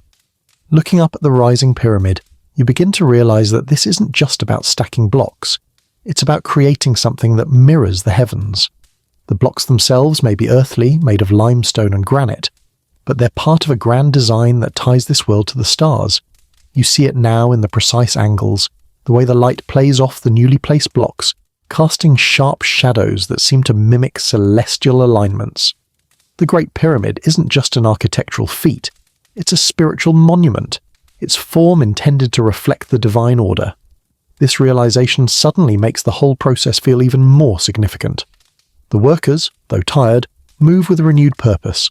Some adjust their grip on ropes, others tighten their tools, while a few stand back to measure angles with plumb lines or leveling rods. They're not just building a tomb, they're building a bridge to eternity. As you walk deeper into the construction site, your attention is drawn to a section of the pyramid where a series of blocks are being placed together with extraordinary precision. You're struck by how seamlessly they fit, like stones that have been crafted to match one another perfectly, almost as if they were designed to click together. It's almost like watching a puzzle take shape, except this puzzle weighs tons. Here's your mainstream historical fact. The precise alignment of the stones used to construct the Great Pyramid has been the subject of fascination for centuries. The Egyptians didn't just stack blocks haphazardly. They used advanced techniques to measure angles, distances, and elevations. Some scholars argue that the placement of the stones was tied to astronomical alignments, using the stars to guide the builders, ensuring that the pyramid pointed true to the cardinal directions. As you watch another block being set into place, you can almost feel the coordination required to keep everything in perfect alignment. It's not just about brute strength, it's about finesse, timing, and a kind of collective intuition that has been honed over generations of pyramid builders. You wonder how many generations it took to perfect the methods, the timing, and the tools. How many workers standing where you stand now have looked at the massive structure rising before them and felt that same rush of awe, the same quiet understanding that they were part of something timeless? The thought leads you to another scholarly debate. Historians still argue whether the Egyptians relied on a series of internal ramps hidden within the pyramid to move the blocks upward as the pyramid grew, or if they used an external spiral ramp. Some recent evidence, including the discovery of ancient papyri, suggests that ramps were built and dismantled as construction progressed, adjusting based on the changing shape of the pyramid. You imagine a great winding staircase wrapping around the structure, the workers slowly but steadily pushing stones higher and higher as the pyramid grew taller, always keeping pace with the pyramid's ascent. The workers here aren't just pushing blocks, they're playing a delicate game of physics. As the blocks rise, the weight of the pyramid itself becomes a part of the equation. You can almost see it in the way the men guide each stone into place, as if they know that a single misstep could throw off the entire structure. They move with the confidence of people who know exactly what they're doing, and that confidence is contagious. It makes you feel like you've been part of this effort for far longer than just a day or two. As you continue to move among the workers, you're struck by how each one seems to have his own specific role. One crew is smoothing the edges of blocks, ensuring they're level and square. Another team is adjusting the spacing between stones, checking to ensure each block fits perfectly with the next. Another crew works in unison to secure each block with ropes, carefully pulling it into place with a quiet command. Each person moves like a piece of a larger, well-oiled machine. It's not just teamwork, it's an orchestra, with each worker playing their part to perfection. At one corner of the construction site, you notice a group of workers, pausing to carve intricate symbols into the surface of a newly placed block. The symbols are small, delicate, and precise, like an ancient signature on a masterpiece. You realize that these are not just decorative, they're functional. They may have been markers of ownership, record-keeping, or spiritual symbols intended to align the pyramid with the gods. Some of the symbols are familiar to you, hieroglyphs that you've seen in temples or tombs. Others are more obscure, perhaps unique to this site, marking this particular pyramid as a monumental achievement in its own right. The final block of the section slides into place with a soft thunk, followed by a moment of silence as the workers step back to inspect their work. The foreman approaches and nods approvingly, confirming that the layer is finished. The workers, though weary, look at one another with silent pride. This part of the pyramid, this section, is complete, and it will stand for centuries to come. You too stand back, taking in the sheer scope of it all. The pyramid now towers above you, its geometric precision almost overwhelming. It's not just a pile of stone. This is a piece of a divine plan, a masterpiece of engineering, and a symbol of a civilization that was able to harness both the earth and the heavens to create something eternal. As the sun dips lower, the workers begin to pack up their tools. The hum of activity slows, but the pyramid stands unyielding and proud against the darkening sky. You can almost feel the weight of history pressing in on you, the sense that you are witnessing something that will endure long after everyone here is gone. This monument will outlast kings, empires, and even the sands that threaten to consume it. The air cools as the workers head toward their barracks, chatting quietly among themselves. You linger for a moment, watching them walk off into the distance, the pyramid looming behind them. There's a sense of finality in the air, the quiet satisfaction of another layer added, another step toward completion. You stand still, breathing deeply, and for a moment, you're not just a witness. You are part of it. part of the great effort that is shaping this stone giant. And in the silence that follows, you understand that this too will endure. You follow the last few workers lingering at the edge of the rising structure, drawn toward a cluster of voices echoing from somewhere deeper within the unfinished pyramid. The sound is different from the rhythmic chants outside. Quieter, more focused, punctuated by the gentle tink-tink of stone meeting stone. It feels almost intimate, like stumbling into a workshop where something delicate is being crafted. You step into the shadow of a half-completed corridor, and instantly the world cools around you. The heat of the sun is replaced by a soft, chalky chill. Every sound becomes sharper, clearer, as if the limestone amplifies even the smallest movement. Ahead, a team of stone fitters is crouched around a block, shoulders nearly touching, each one holding a different smoothing tool. They glance up when you approach, nodding a greeting before returning to their work. You move toward them quietly, feeling like you're entering a sacred space. Because in a way, you are. This is the zone where precision becomes obsession. One fitter gestures you closer. He lifts a small polished stone, harder than the limestone beneath it, and presses it to the block's edge. He begins rubbing with circular movements, slow and steady. The sound is gentle, almost soothing, like someone sanding a wooden bowl. Another worker places his ear near the joint between two blocks and taps lightly with a wooden mallet. The tap echoes faintly, not just a sound but a message. He listens again, taps, adjusts the block a finger's width, taps again. He smiles. Perfect. You crouch beside him, pressing your ear awkwardly against the stone. He taps lightly. The sound is clean. No hollow echo, no jarring vibration. You almost feel it more than hear it, like the stones are whispering to one another, settling into place. The worker grins at your expression, which is somewhere between awe and mild confusion. He gestures as if to say, "The stones tell us what they need." Joke One arrives gently in the form of his knowing smirk, the universal. Newbie thinks he understands the stone language. Here's your mainstream historical fact for the section. The incredible tightness with which some pyramid stones fit, sometimes so snugly that a modern razor blade or credit card can't slip between them, was achieved not by melting rock, laser precision, or alien technology, but by careful grinding, tapping, adjusting, and polishing. Workers use stone rubbers, copper tools, wooden mallets, and plenty of abrasive sand to create joints so precise the blocks practically hugged each other. As you shift to watch another team, you notice they're using something unexpected.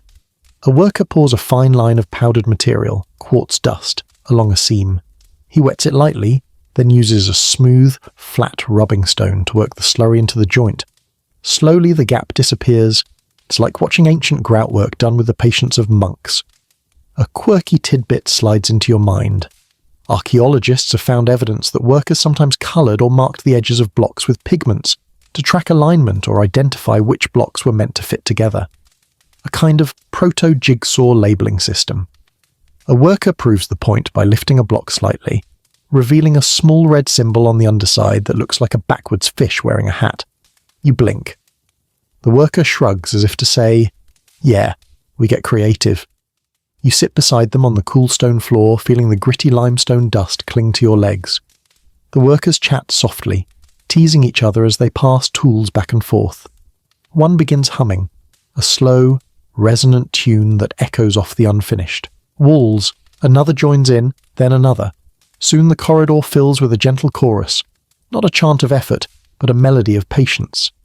The foreman arrives to check their progress.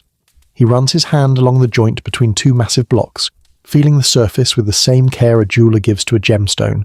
Satisfied, he nods and twirls a finger. The team moves to the next block. You follow them deeper into the interior, ducking under beams and stepping over half-shaped stones. Here, the pyramid feels different. Less like a construction site and more like the inside of an enormous geological instrument. The air is cooler. The light is soft, filtered through narrow shafts. The walls seem to glow faintly, as if reflecting centuries of sunlight yet to come. A worker taps the inner face of a wall block, listening the same way someone might test a drum. He hears something you can't and gestures for his teammate to adjust the block's angle.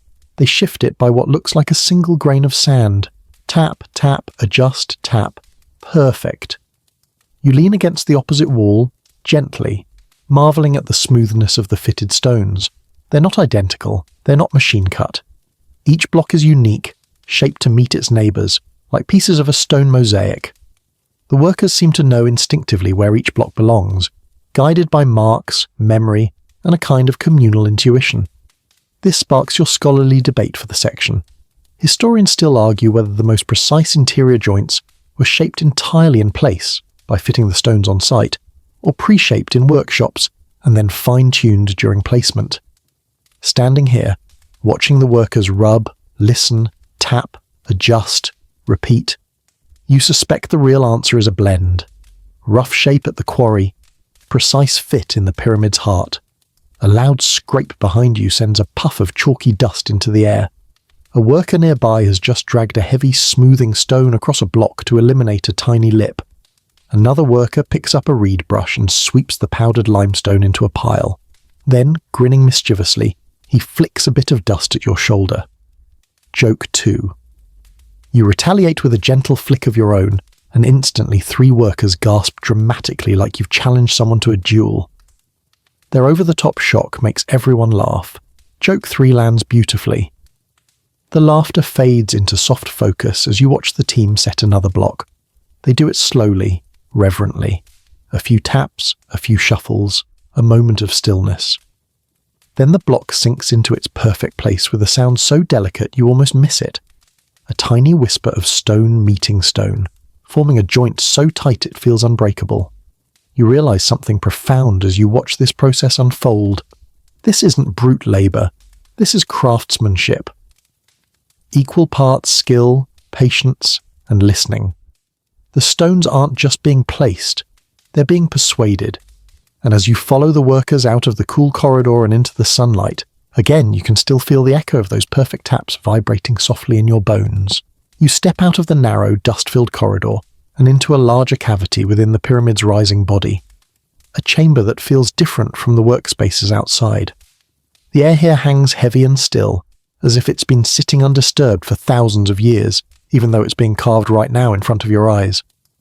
Lamps flicker from niches in the walls, casting long shadows that stretch like fingers across half-smoothed limestone. The workers' voices soften to murmurs, almost reverent, as if acknowledging that this is not just another block station.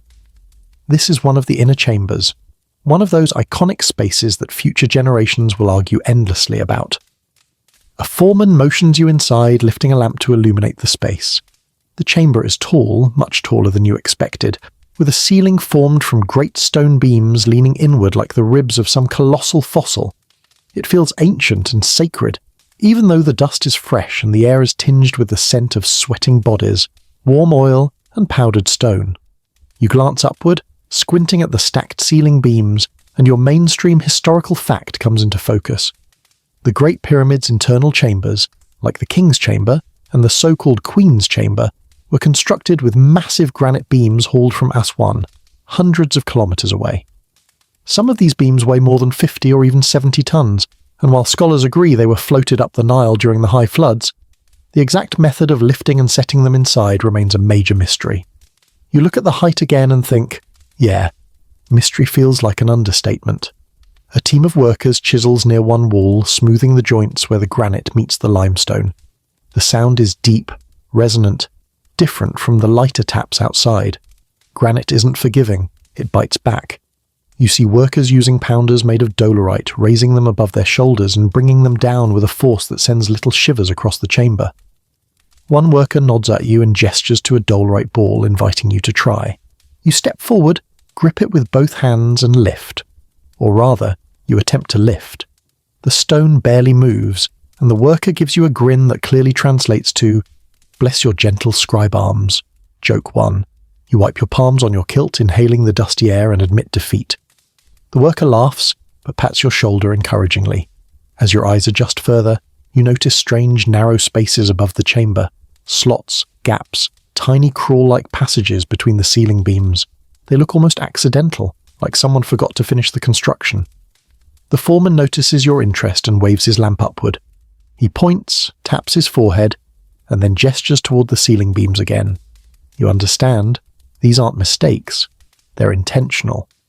This sparks your scholarly debate element. Historians still argue about the purpose of these so-called relieving chambers. Some say they were built to distribute the weight of the pyramid, preventing the chamber below from collapsing under millions of tons of stone. Others suggest symbolic meaning, cosmic significance, or architectural tradition. There's no universal consensus. Standing here now, watching workers maneuver giant granite beams into place with a precision bordering on supernatural, you suspect the answer is both structural and spiritual. In this world, engineering and the divine were never truly separate. A young apprentice carrying a basket of tools brushes past you, nearly tripping over his own feet. He mutters something under his breath that you can't translate, but the tone is universal. If one more person leaves their tools in the walkway, joke 2. He shoots a tired glance at his supervising craftsman, who pretends not to hear. You wander deeper into the chamber, feeling the coolness radiating from the granite. Here, unlike outside, the stones don't warm under the sun. They hold the chill of the earth. You drag your fingers along a smooth block and feel the precision in every plane. Not polished, but perfectly straight. Not decorative, but intentional. Another worker beckons you to a corner where 2 men are carving deep vertical slots into the wall. They work slowly, carefully, measuring with cords and wooden plumb lines. You raise an eyebrow. Slots. For what? The worker explains with gestures. These will house the ends of beams or slabs forming part of an inner passage, or vents, or shafts. The clarity ends there, and the shrug he gives afterward is so expressive it practically becomes your quirky tidbit. Even the builders don't always know the cosmic purpose of the elements they're constructing. Their job is to execute the plan given by the architects and priests, not necessarily to understand the metaphysics behind it. A pair of workers adjusts a long stone slab leaning on a wooden support. They communicate with short whistles, high notes for lift, low notes for angle, a rapid series for nope, stop, stop, stop. You mentally award them an ancient Egyptian Grammy. Joke 3. You follow a group of workers through a half-finished corridor branching away from the chamber. The passage slopes upwards slightly, its ceiling low enough that you need to duck in places. You run your hand across the smooth sides, noticing the narrowness. It feels like a tunnel meant not for people, but for something symbolic, like light, air, or the spirit of the pharaoh. The walls hum with the quiet vibration of distant hammering, each blow echoing through the stone like a heartbeat. At the end of the corridor, you find a tiny opening leading into what appears to be another chamber, or maybe just a niche. A worker sits inside, chiseling with a level of focus usually reserved for jewelers or surgeons. His chin rests on his hand every few minutes as he measures with the string, checks a plumb line, taps gently, adjusts 0.5 millimeter, then repeats. You watch for a while, mesmerized by his patience. You lean in and whisper, "This must take ages." He nods without looking up. You add, "Why so perfect?" He pauses, looks you dead in the eyes and taps his chest. The message is simple, because it matters. Back in the main chamber, the foreman signals for everyone to pause as a group of labourers enters carrying a newly delivered granite beam. The beam moves through the corridor like a sleeping monster, swaying gently on ropes and wooden sledges. Workers call out warnings as they turn corners. Everyone is alert, attentive, holding their breath as if one wrong tilt might collapse the chamber. You watch it rise, inch by inch, guided by ramps, levers, ropes, and the muscle of dozens of men who know this process better than they know their own dreams. The beam settles into place with a sound that feels more felt than heard, an ancient resonant thud that vibrates through your feet, up your spine and into your ribs. Something inside you clicks too. This isn't just building. This is ceremony. This is devotion carved into stone. And as the workers resume shaping the chamber around the newly placed beam, you step back and let the enormity of it all settle into your bones. The chamber will one day be silent, empty, filled with darkness and mystery. Scholars will debate its meaning endlessly. Tourists will whisper in it. Legends will bloom around it. But right now, you're watching it being born. You step out of the chamber's cool, echoing belly and back into the radiant sunlight. The shift is dizzying, like walking from a quiet cathedral straight into a bustling festival. Workers pass around you carrying tools, ropes, water jars, and half-finished blocks, but the atmosphere has changed. There's a new purpose in their movements, and it draws your eyes upward. Night is coming, and with night comes the stars. You climb a gradual slope of ramps and platforms until you reach a higher terrace, where a cluster of men and women stand waiting, not with chisels or rollers, but with instruments, ropes with knots tied at intervals, wooden sighting rods, forked sticks, palm fibre cords, and plumb bobs. Several hold polished stone markers that reflect the sinking sun's last blaze of gold. This is not a construction crew. This is the pyramid's astronomical guild. A tall astronomer, the hem of his linen robe stained with dust, points you toward an open ledge where the view sweeps clear across the plateau. Below, the Nile glows like melted copper. Behind you, the pyramid rises in crisp geometric clarity. Ahead, the sky darkens by degrees, blooming with the soft purple of early twilight. A worker hands you a small cup of date beer and nods solemnly, as if preparing you for something important. You take a cautious sip. It's sweeter than the worksite brew, thicker, smoother. Maybe this is the Star Watcher batch. Joke 1. The astronomer next to you taps your cup, winks, and points to the sky as if to say, "Don't spill when the gods show up." The first stars blink awake. A murmur passes through the group. Several workers kneel, stretching cords along the ground in exact directions. Others adjust wooden frames pointing toward the horizon. One woman squints along a long sighting stick, checking its alignment with a recently laid course of blocks. Another pair holds a knotted rope taut between two posts, making tiny adjustments measured in breaths. Here's your mainstream historical fact. The Great Pyramid is astonishingly aligned to true north, off by just a tiny fraction of a degree. No compasses, no lasers, no GPS satellites gently whispering, "Turn left in 20 meters." Just human eyes, the night sky, and tools so simple they could fit inside a cloth bag. You watch as one astronomer lifts a merket, a forked sighting tool, and lines it up with a star drifting along the meridian. Another colleague beside him holds a plumb line, its weight swinging in slow, hypnotic arcs. They whisper to each other, adjusting tiny details in real time, the entire pyramid's future precision resting on these quiet corrections. Then comes the debate moment. Historians still argue which stars the Egyptians used to align the pyramid so perfectly. Some propose the circumpolar stars Kochab and Mizar. Others point to Orion's belt or even specific stellar events around 2500 BCE. Tonight, you're witnessing one version, the version this crew believes in. They watch a pair of stars near the northern horizon, their motion steady, predictable, sacred. A worker tugs your sleeve and gestures toward the western sky. A thin crescent moon rises, silver-edged, casting faint reflections across the river.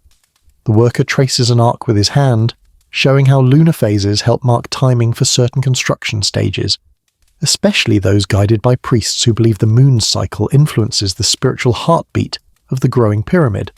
Another quirky tidbit becomes obvious as you watch the group coordinate with uncanny elegance. Some of the astronomical markers aren't tools, they're people. Specific individuals stand at fixed points, trained to hold perfectly still for minutes at a time, bodies acting like living tripods. One man stands on a granite block with a posture so rigid he could be mistaken for a sculpture. After about 10 minutes, he wobbles slightly and nearly sneezes. A nearby astronomer glares at him with theatrical disappointment. Joke 2. As the sky deepens from purple to indigo, the workers around you shift rhythm. The astronomers call out angles in sharp, clipped phrases. The measurement crews adjust ropes, squares, and posts. The alignment foreman checks the pyramid edges with a long straight edge that catches starlight along its polished length. You can almost feel the pyramid itself listening. The astronomers begin a chant, not loud, not rhythmic, but a soft, even drone. A hum, a vibration. It's half prayer, half mnemonic, helping them remember sequences of measurements. Each line corresponds to a star's rising point, each hum to a moment of alignment, each pause to a correction in angle. You don't understand the words, but you feel them settle through you like warm sand. One of the senior star watchers takes your hand and positions it on a taut rope anchored to a wooden frame. She places your other hand on the plumb bob string. She guides you, lightly, until the rope and plumb line match the angle of a star creeping along the horizon. Your breath catches. The star is steady. The rope is steady. Your pulse, not so steady. She nods approvingly. Her smile says, "Not bad, Sky Novice." Joke 3. You step back as the team breaks into smaller groups, each one confirming a different axis or corner. The pyramid's base glows faintly under the moonlight, corners sharp as blades, edges drawn with celestial intent. The astronomers move among the stones like choreographers, turning the site into a cosmic stage. A young apprentice rushes past with a basket of polished stones used to mark specific points. Another adjusts the angle of a long sighting rod. A priest arrives, carrying incense and offering thanks to the sky gods for clear weather. Scientists, engineers, and theologians move as one. No divide between disciplines here. You glance upward again. The stars wheel slowly, predictably, beautifully. And now you understand why the pyramid feels alive at night. It grows not just from the earth, but from the sky. Its edges are shaped by constellations. Its corners whisper to the cosmos. Its purpose is stitched into the motion of eternity. Standing here, you see the pyramid for what it truly is. Not just a tomb, not just a monument, but a map, a stone diagram of heaven. As the final alignment call echoes across the plateau, the astronomers nod, satisfied. They extinguish their lamps one by one, leaving only the stars to illuminate the work. And you descend the terrace with them, carrying a sliver of the sky in your pocket and dust on your feet, ready to witness the next stage of this cosmic masterpiece. The night's last traces of starlight linger in your mind as you wake to a sunrise that washes the plateau in warm gold. Your muscles ache from yesterday's climbing, hauling, tapping, listening. Who knew time travel construction tourism came with such an intense gym membership? Workers shuffle past you, yawning wide, some scratching their scalps, others stretching with the stiff-limbed wobble of people who slept too little and worked too much. You join them, rubbing grit from your eyes, and gradually the hum of the site rises around you again. But today feels different. There's a crackle in the air, a sense of anticipation you haven't felt before. You follow the current of workers up a network of ramps that spiral around the pyramid's rising edges. Each layer is smaller than the one below, so the walk gets steeper. By the time you reach the newest platform, the uppermost terrace under construction, your lungs are negotiating whether they'll continue participating in this little adventure. A worker gives you a sympathetic pat on the back, chuckling as if to say, "Breathe, friend, the pyramid won't climb itself." Joke 1. Up here, the wind is stronger, tugging at linen kilts and whipping dust across the stone surface. You pull your garment tighter around your legs and step forward onto a platform where a large crowd has gathered. Foremen, haulers, stone fitters, even the astronomers from last night. They stand in a semicircle around a single, enormous limestone block resting on a special sledge. The final capstone, the pyramidion, awaits. It's not yet the gleaming polished stone it will eventually become once encased in bright white Tura limestone, and possibly capped in electrum. Right now it looks raw, unfinished, but full of significance. Workers surround it with reverence, touching its surface lightly, murmuring short prayers, adjusting ropes with almost ceremonial care. A priest dressed in linen dyed the faintest shade of blue approaches the center of the platform, holding a clay bowl of burning incense. He raises it skyward, the smoke curling into the morning breeze like a message to the heavens. The scent, sweet and resinous, drifts around you, blending with the smell of warm stone and dust. Here's your mainstream historical fact for this section. Though the original pyramidion of the Great Pyramid has never been found intact, ancient records and parallels from other pyramids indicate it was likely a polished limestone or granite tip coated in electrum, a gold-silver alloy that would have reflected the sun like a beacon. The pyramidion represented the Benben stone, a sacred symbol of creation and the first mound of land to emerge from primordial waters. No pressure, right? Just the physical representation of the universe's birth. Workers begin preparing the ascent. Ropes are tightened.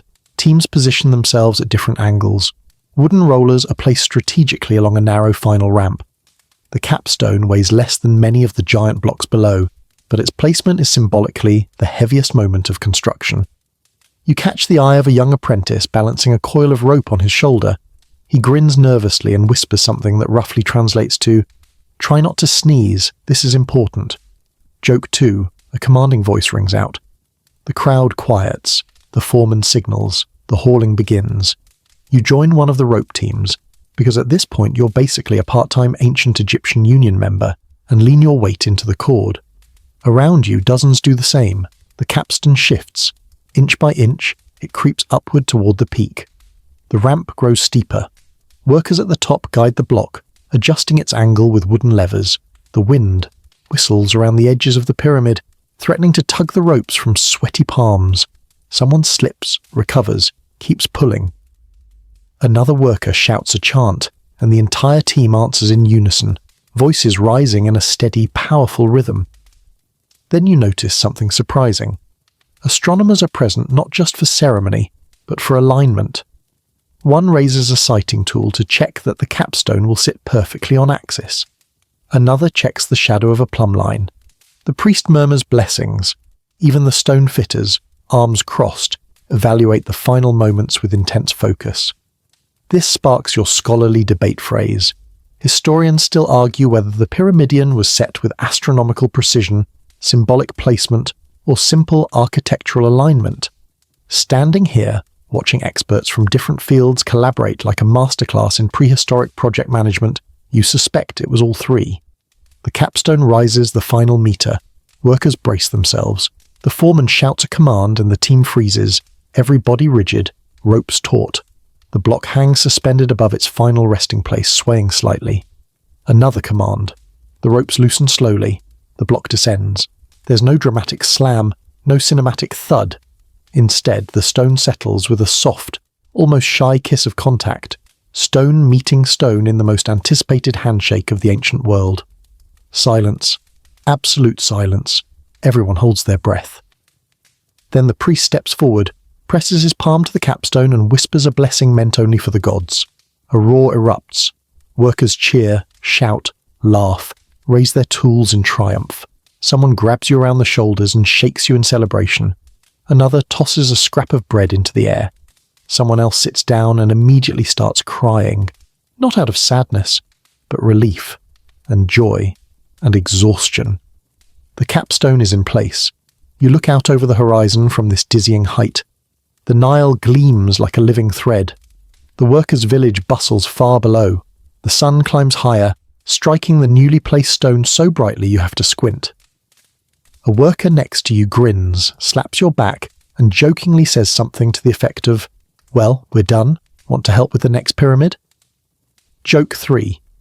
You laugh, breathless, overwhelmed, feeling the history of what you've just witnessed settle into your bones. Down below, celebrations ripple through the crews. Bread, beer, songs.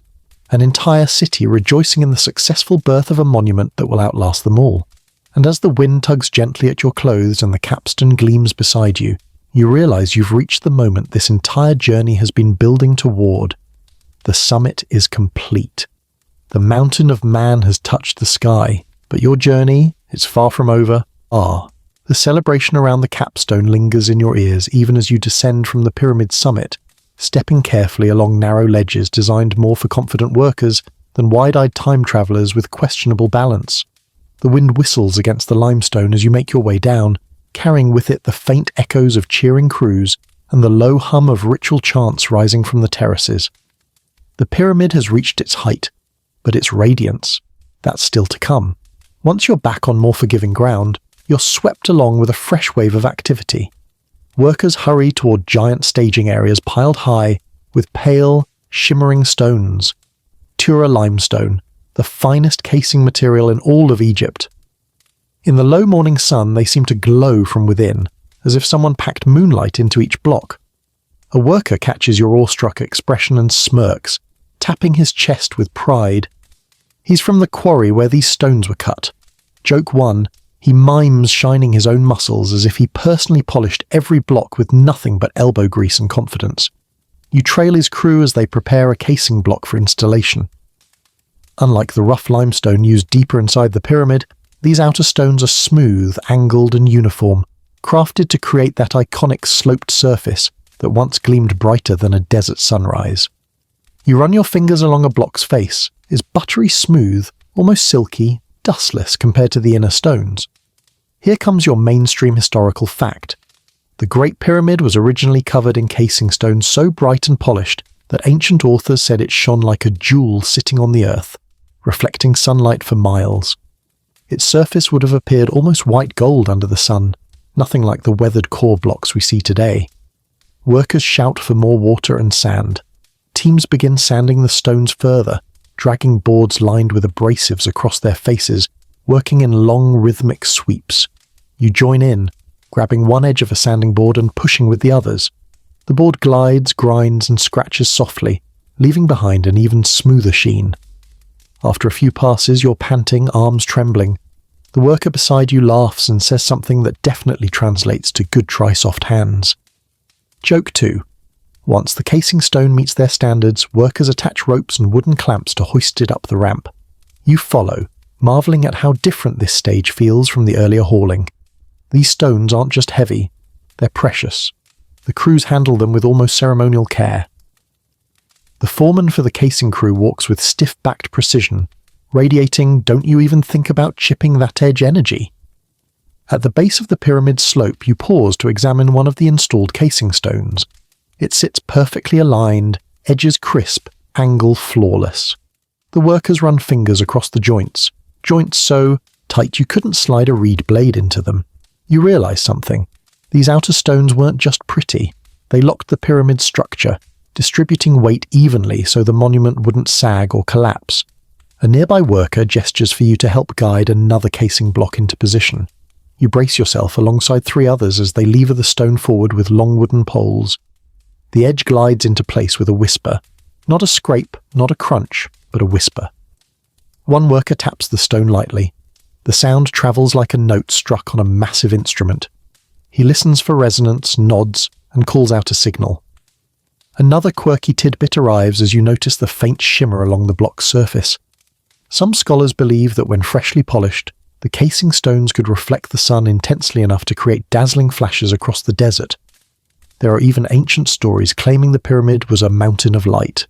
True or exaggerated, you can see how that belief was born. A younger worker shows you how the edges are trimmed. He takes a copper chisel, not the wide, blunt type used for rough shaping, but a thin, delicate blade sharpened to a dangerous fineness. He places it at the stone's corner, taps gently, then smooths the cut with a rubbing stone. You watch, mesmerized. His movements are precise, almost meditative. He steps back, examines your expression, and hands you the chisel. You look at him, then look at the stone, then quickly hand it back. He laughs loudly, arms thrown wide in theatrical horror, as if imagining the catastrophic chips you might deliver. Joke 3. Further up the slope, a team is polishing the newly set stones using a slurry of water and fine gypsum powder. Their strokes are circular, overlapping, hypnotic. You kneel to try the technique, pressing your palm against the warm limestone. The slurry creates a faint squeaking sound and leaves behind a glossy sheen. When you lift your hand, your palm is coated in white dust, like ancient chalk, soft and faintly sparkling. You stand to admire the section of completed casing now gleaming in the light. The workers arrange themselves in a long row to examine the alignment from a distance. They squint, tilt their heads, step sideways, squint again. 2 of them begin an animated debate, gesturing at the angle of the edge. One pulls out a plumb line. The other folds his arms stubbornly. The foreman steps in, looks once, shakes his head, and taps the stone half a finger's width to the left. Both workers sigh but accept the correction. The accuracy is astounding. This triggers the scholarly debate phrase for this section. Historians still argue whether the casing stones were placed from top to bottom, as older theories claim, or bottom to top, which makes far more structural sense. Based on what you're seeing, teams finishing lower layers while others prepare upper ones, it seems likely the Egyptians worked in overlapping sequences, not rigid tiers. You pause for a drink of cool water offered by a passing labourer. As you swallow, you look down the pyramid's face. The sunlight dances across dozens of newly placed blocks, creating a curtain of reflective shimmers that ripple like water. When the panic-inducing thought hits you, this whole thing used to be polished, your stomach flip-flops. Imagine standing miles away in the desert sun, watching a gleaming white gold pyramid blaze on the horizon. A worker beside you, catching your awestruck stare, taps your shoulder and nods proudly. He spreads his arms wide to indicate the gleam. "The gods see it," he says with a smile or something like that. His meaning is clear without translation, and as the wind whips around you and the shimmering limestone mirrors the sun, you realize the builders weren't just constructing a monument. They were crafting a beacon, a cosmic lighthouse, a masterpiece meant to shine across both earth and heaven. Your eyes trace the smooth incline upward, following the glimmering stones toward the capstone you helped place. It feels impossibly high, impossibly bright, impossibly perfect. But your journey doesn't end here. There's another world just below, the workers' world, waiting to reveal the heartbeat behind the stone. You descend from the brilliant, gleaming slope of the pyramid's casing and feel the world shift beneath your feet. Not physically, but atmospherically. Up there, everything feels celestial, mathematical, cosmic. Down here, as you approach the workers' village, everything becomes human again. Warm, loud, messy, alive. You breathe in a swirl of smells: baked bread, sweating bodies, roasted onions, wet clay, wood smoke, and something faintly sour that you hope is beer, and not whatever passed for ancient deodorant.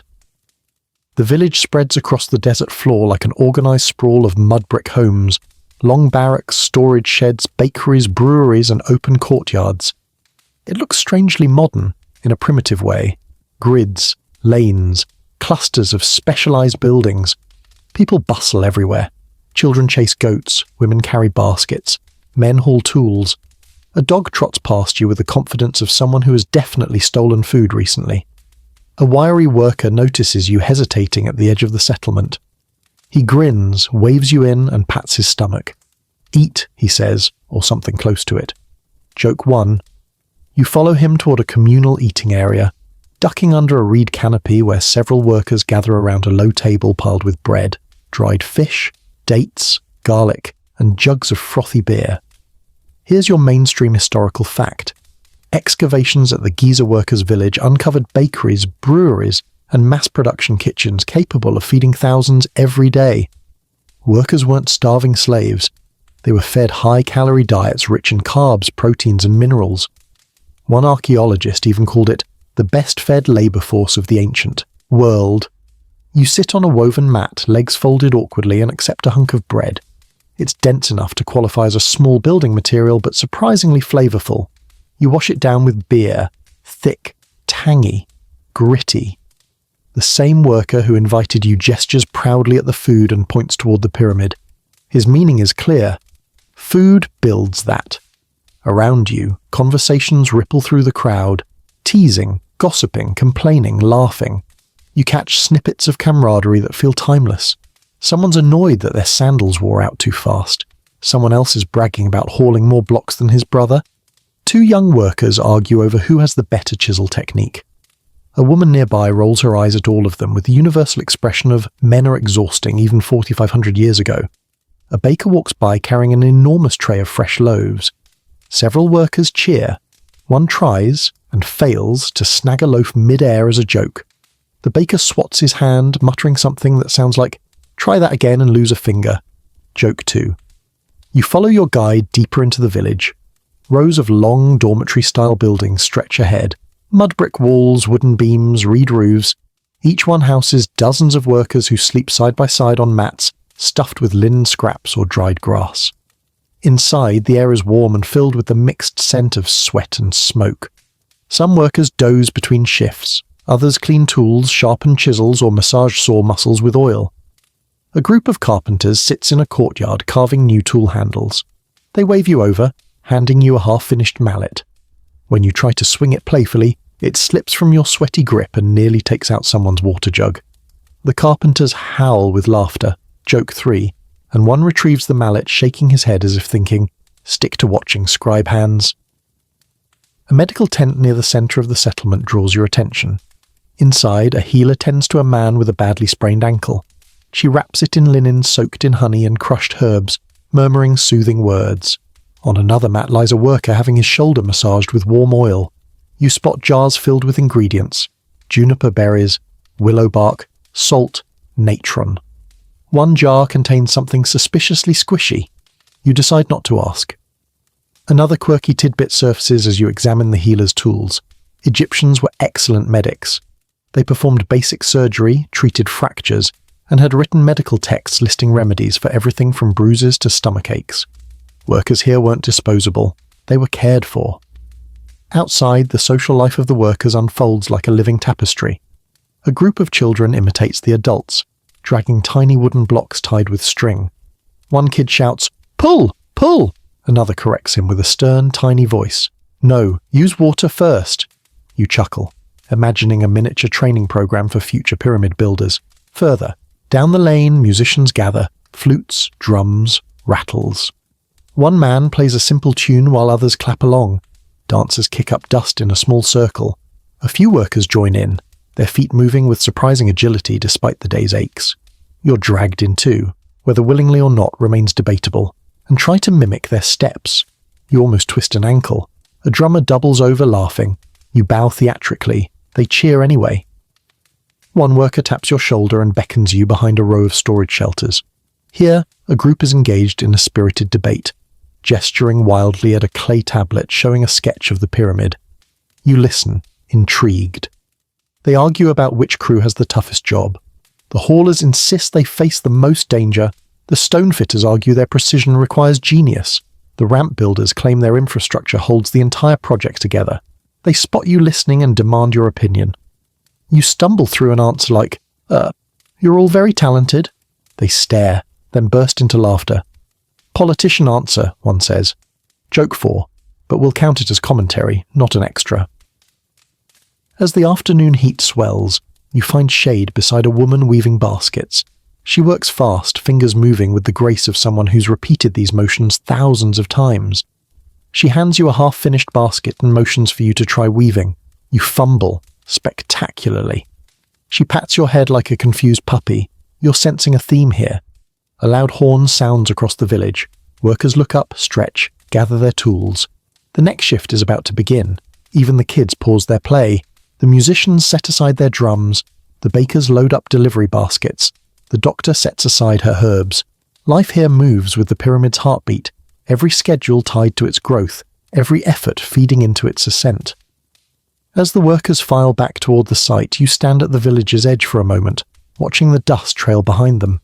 Their laughter, their arguments, their daily routines, they form the true foundation of the pyramid. Without them, there is no monument, no mystery, no wonder. This isn't just a workforce, it's a community, a city within a city, a world behind the world. And as you step forward to follow them back toward the towering, gleaming slopes of the nearly finished monument, you realize something profound. The story of the pyramid is not just the story of stone, it's the story of the people who built it. You leave the workers' village with their laughter still echoing behind you, and climb back toward the broad shadow of the pyramid. The sun has eased into late afternoon, softening the world into warmer tones. The workers around you move in steady lines, hauling tools, adjusting scaffolding, finishing the last bits of casing. But as you return to the hum of labour, something else hangs over the site now. A different kind of energy, a murmur, a whisper of interpretation. Because now that the monument is nearly finished, stories begin to gather around it like desert moths drawn to a flame. You find yourself drawn toward a group of scribes sitting under a shaded awning, clay tablets and reed pens in hand.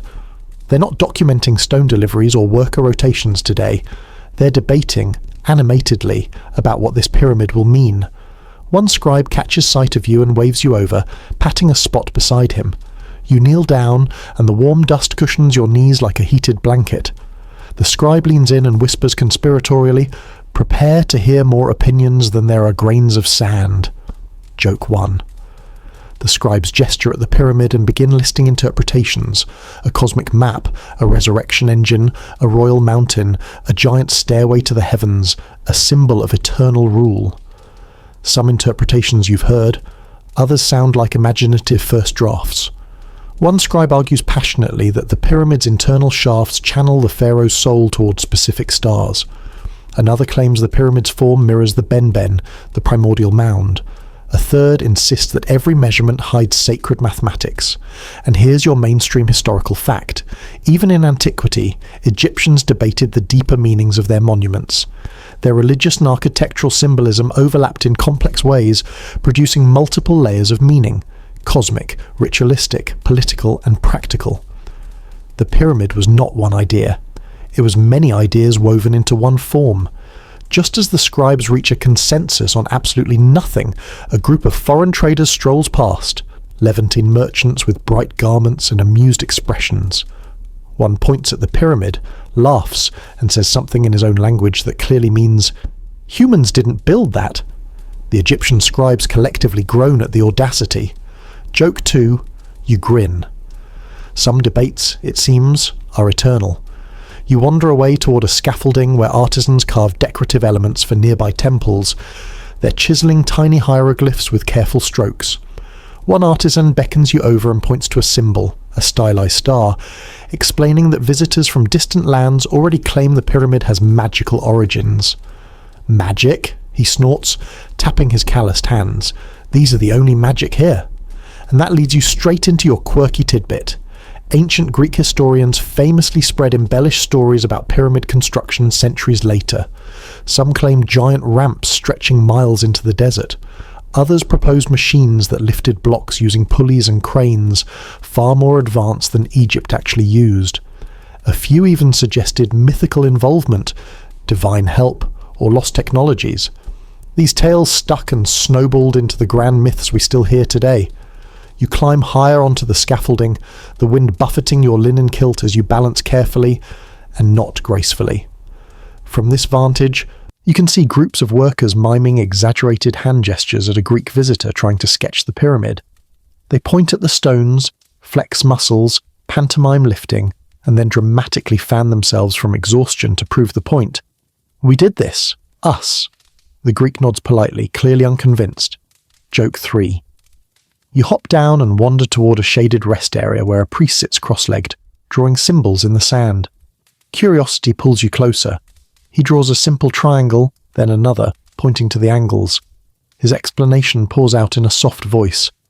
The pyramid is not only a tomb, it is a physical prayer, an architectural hymn. Each proportion aligns with sacred numerology. Each angle reflects the sun's daily arc. He taps the sand again, making small dots around the triangle. Stars. As above, he murmurs, pointing upward, so below. A foreman overhears and rolls his eyes with affectionate exasperation.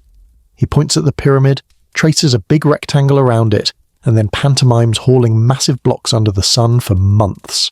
His message is clear. Let's not forget the sweat.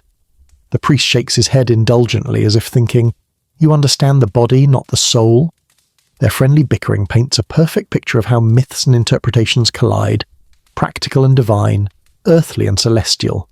You walk on, stepping around a stonecutter sharpening his tools. He nods at you and gestures toward the distant desert horizon, where dust clouds rise. "Visitors," he says. And sure enough, a caravan approaches. Travellers, traders, curious onlookers come to witness the nearly completed wonder. Even in its infancy, the pyramid is already attracting awe. One traveller dismounts and asks a worker if the structure was built by giants. The worker snorts, scoops up a handful of sand, and lets it trickle out between his fingers. "No giants," he says, "just thousands of these." He winks. You smile. Another myth gently dismantled. Near the workers' camp, someone has set up a makeshift stage. People gather as a storyteller, young, lively, dramatic, narrates an exaggerated tale of the pyramid being designed by a wise sage who could read the language of stars and command the desert winds. The children cheer, the adults grin knowingly. It's entertainment, myth-making, communal bonding, and it will become part of the narrative that generations repeat, shift, reshape. You sit on the warm sand, letting the words wash over you. And here, your scholarly debate phrase arrives smoothly. Historians still argue whether the Egyptians themselves encouraged mythical interpretations of the pyramids, or whether later cultures layered on meaning after the fact. The truth likely lies somewhere in between, pride, awe, and mystery weaving together into a tapestry of stories that refuse to settle into one single version. The storyteller ends with a flourish, the listeners applaud, A worker next to you nudges your shoulder and says something that you interpret as, "Don't believe all of that." Then he grins, "But believe some of it. The fun parts." And maybe that's the real lesson here. The pyramids hold truth in their stones, engineering, mathematics, labour, devotion. But they hold myths too, stories born of wonder, fear, admiration and imagination. As the sun dips lower and long shadows stretch toward the workers' village, you rise to follow the fading light. The pyramid glows behind you, a monument to both facts and fictions, and tomorrow something new awaits. Not how the pyramid was built, but what becomes of it once the builders are gone. The sun dips low as you make your way back toward the great monument, the air shifting from scorching heat to a gentler amber warmth. Long shadows stretch across the plateau, and the workers' chants fade behind you. The day's frenzy settles into a soft hum, yet the pyramid still dominates the horizon, unbothered by the dimming light, standing as steady and immovable as a mountain carved from eternity itself. But today's work doesn't linger in the air for long. Instead, a new question rises. What happens after the last block is set? After the casing gleams? After the capstone glitters in the noonday sun? What becomes of this colossal masterpiece once its purpose has been fulfilled? You follow a pair of older workers walking toward a quiet vantage point overlooking the entire plateau. They sit on a smooth boulder, legs dangling, gazing up at the pyramid with the soft-eyed familiarity of parents watching their grown child leave home. You sit beside them. One hands you a half-eaten date. The other nudges your elbow and says something that you suspect means, "Enjoy the view, it won't stay this quiet forever." Joke 1. Below, the final construction crews wrap up their work. Tools clatter into baskets, wooden ramps are dismantled, leftover stone chips swept aside. Workers embrace, clap each other's backs, shout farewell wishes as some prepare to leave for farms, now that the Nile's flood season is ending. A sense of closure hangs in the air, and with it, a spark of melancholy. You tilt your head back, letting your gaze travel up the perfect angles of the pyramid's side. Its newly polished casing stones gleam like fire, reflecting the dying sun in a blaze that almost blinds you. And yet, even now, knowing how many hands shaped each layer, knowing the sweat and laughter and arguments embedded in every block, you also sense how exposed it is, vulnerable, awaiting the judgment of time. Your mainstream historical fact arrives as naturally as the evening breeze. The Great Pyramid did not remain in pristine condition. Over centuries, earthquakes loosened casing stones, looters pried them off, and newer rulers stripped them to build mosques, palaces, and fortifications. What you see today, the rough stepped core, is a skeleton of what once shone like a beacon across the desert. You imagine the polished limestone slowly disappearing, carted off block by block. Imagine the capstone vanishing, lost to time or claimed by rulers eager to possess a fragment of divine authority. Imagine people centuries later wandering these ruins and wondering, how did they do this? Why did they do this? The older worker beside you exhales deeply and gestures to the horizon. Dust clouds rise. Troops, traders, priests, scribes, all moving away from Giza now that the great project is finished. Life continues, but differently. The pyramid is no longer a workplace, it is a monument. And monuments, you realize, have their own fates. You wander down the slope, toward the base, where priests conduct purification rites. They light incense, sweep stairs with fresh-cut palm fronds, and chant prayers meant to protect the structure for eternity. But eternity, as you know, has a mischievous sense of humour. A group of workers nearby recount stories of other pyramids, how some kings' monuments were raided, their chambers emptied, their names forgotten. One man shrugs and says something that needs no translation. Nothing stays untouched. Another responds, pointing proudly to the gleaming surface of this pyramid. But this one will endure longer than any of us. The optimism is contagious, if slightly naive. Quirky tidbit time. Ancient Egyptians sometimes left protective curses or blessings on the walls of their monuments. Not "I will haunt you" curses, but elegant pleas to respect the structure and maintain cosmic balance. In later centuries, travellers misinterpreted these inscriptions as ominous warnings, fueling the myth of Pharaoh's curses. In reality, most were just polite divine post-its saying, "Please don't wreck the place." As you round a corner, you stumble into a group of foreigners, curious Syrians, Libyans, and Cretans, gathering at the base to marvel at the colossal structure. They gesture, argue, sketch, theorize. One insists it was built as a granary. Another argues it was a palace foundation abandoned halfway. A third points dramatically at the sky and declares it a stairway for giants. The Egyptian guide rolls his eyes so hard you're surprised they don't fall out. Joke 2. Centuries from now, Greek historians will add to these ideas, some inspired, others wildly creative. Even thousands of years later, people will claim space aliens built it, or Atlanteans, or time travelers. You almost laugh thinking, if only they knew I was actually here. A scholarly debate phrase slips in naturally as you watch a priest seal an entrance corridor.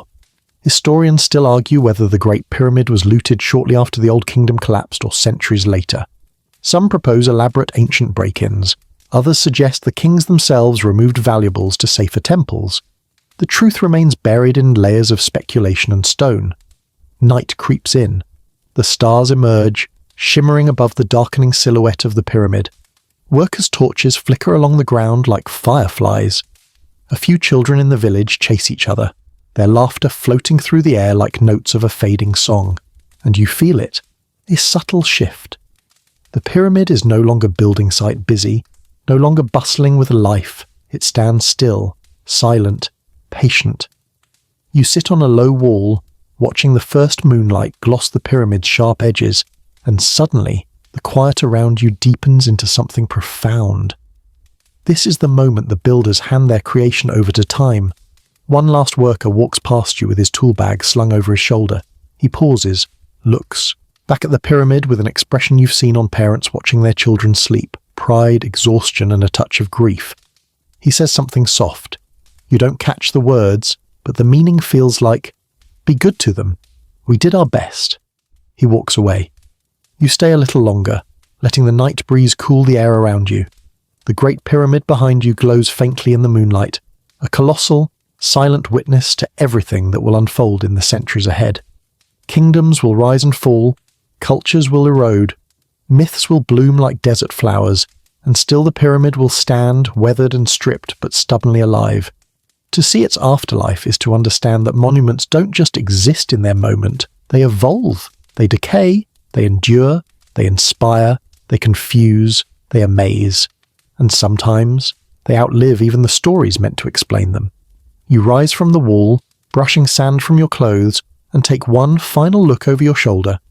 The pyramid watches you in return, ancient, inscrutable, eternal. Tomorrow you'll come back for the final chapter, but for now you let the desert night breathe around you and carry you home. Dawn rises slowly on your final day at the pyramid, warming the desert in soft gradients of gold and pale rose. The air feels unusually still, like the world itself is pausing to acknowledge that something monumental is coming to an end. You move through the lingering shadows cast by the great structure, feeling a strange mix of pride, melancholy, and quiet wonder. The pyramid towers above you, complete, gleaming, whole. No scaffolding clings to its sides, no ropes dangle from ledges, no workers shout over the grind of stone. The frenzy of construction has evaporated, leaving behind a serene, almost sacred calm.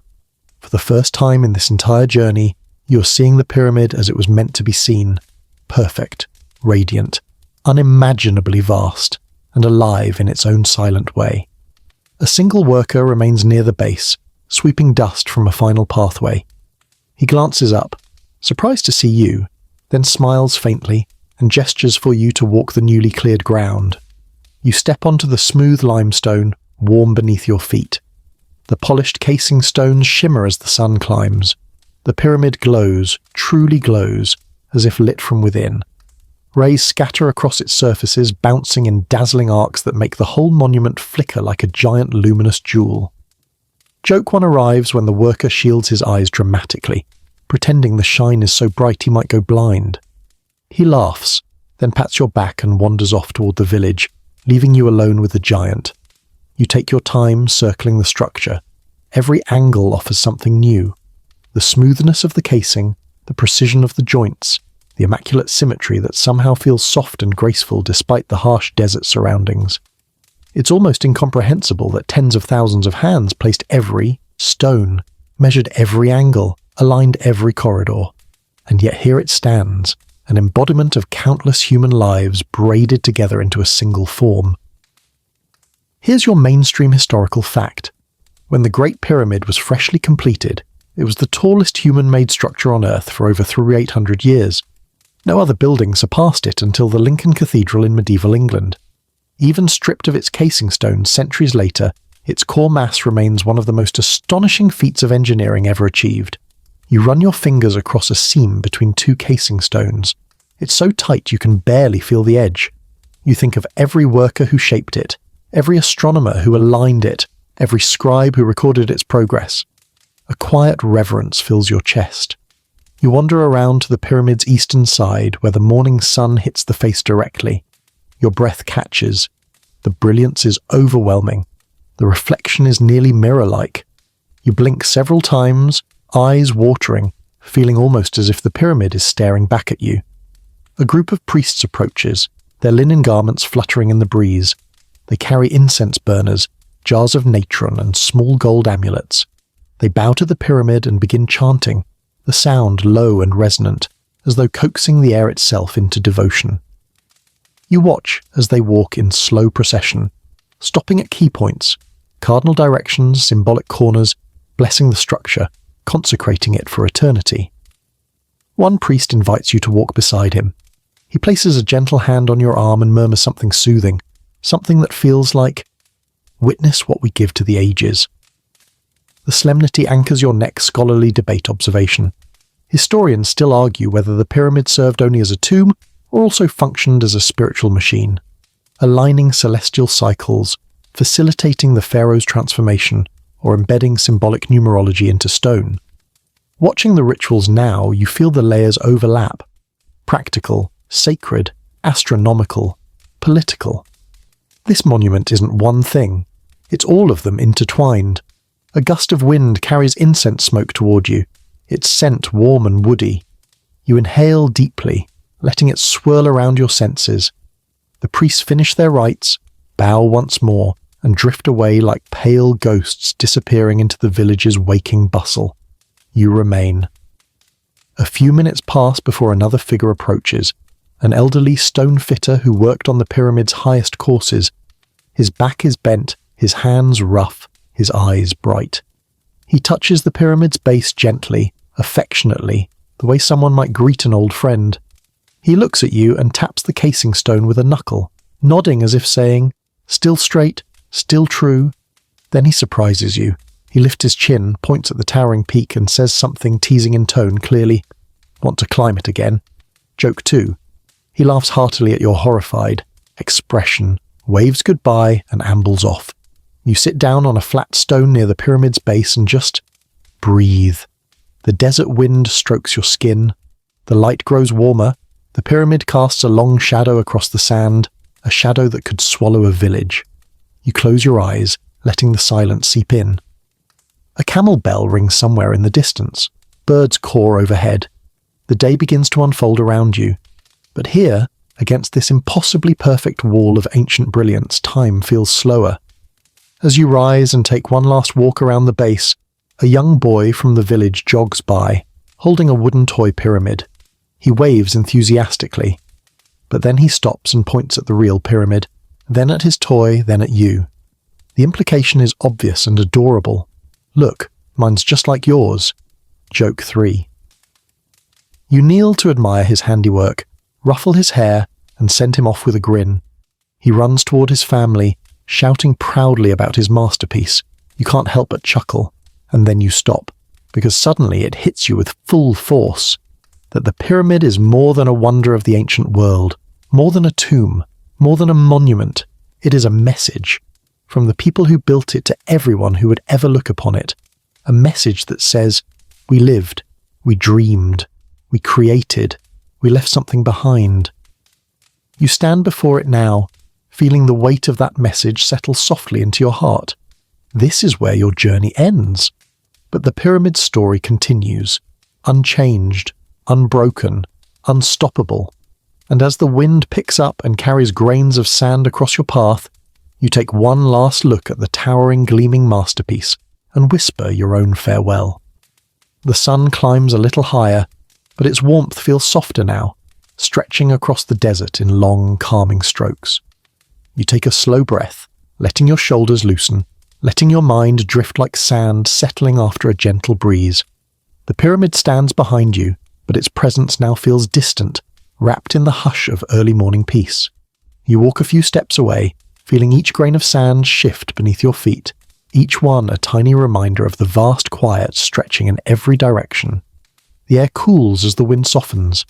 You let your fingers glide over the fabric of your clothing, feeling the familiar texture grounding you. Each breath grows longer, deeper, settling the last traces of excitement from the day. The sounds of the world ease into a low murmur. Faint voices from the village, a camel's slow footsteps, the far-off whisper of a bird's wings tracing lazy arcs in the sky. You let your gaze drift toward the horizon, where the colours blur gently into one another. Pale rose melting into soft gold, gold dissolving into blue. Everything feels slower now, stretched thin, softened at the edges. The kind of moment where time itself seems to exhale. Imagine the warmth of the sun resting lightly against your skin. Imagine the quiet weight of the pyramid, behind you, settled, steady, unmoving. Imagine your breath sinking with the deserts. Long in, slow out, long in, slow out. An easy rhythm, unhurried and low. Your eyelids grow heavier, the desert breeze sounding softer, like a distant lullaby carried across miles of sand. Let that calm wrap around you, ease through your shoulders, down your spine, pooling warm and quiet at your center. You've walked with builders, you've watched the impossible rise. Now you can rest. Sweet dreams.